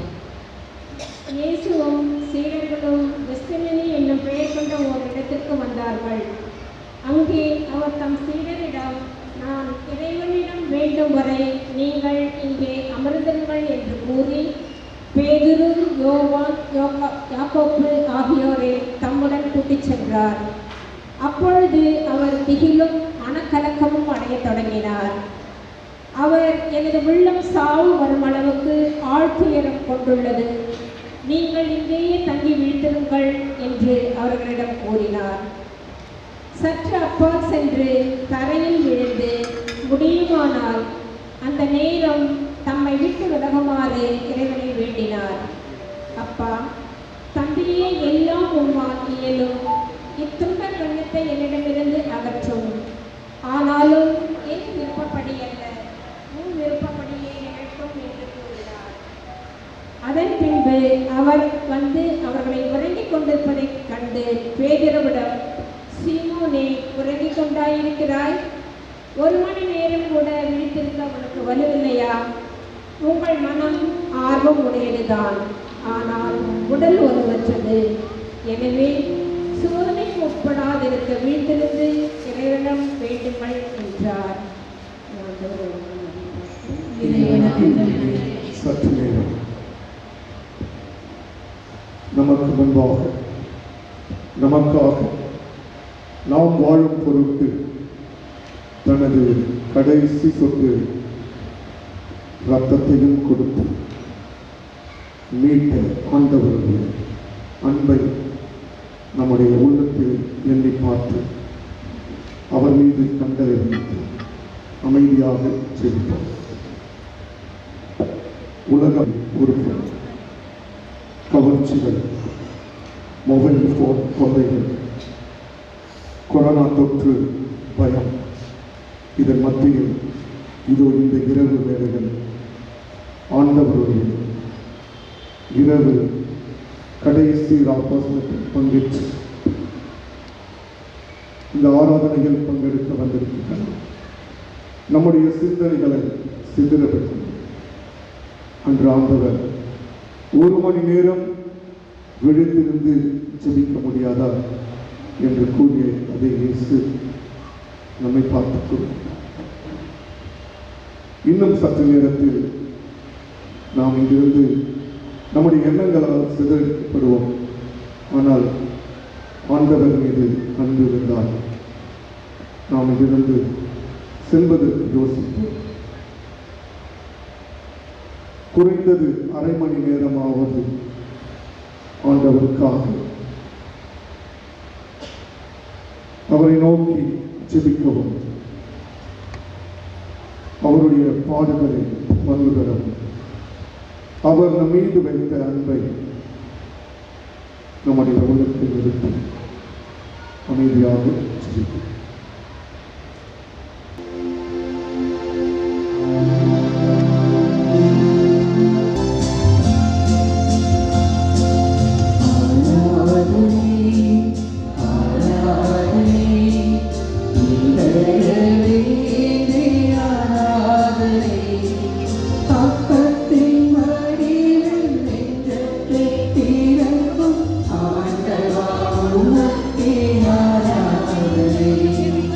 அப்பத்தின் வடிவில் நெஞ்சத்தை திறக்கும் ஆண்டவா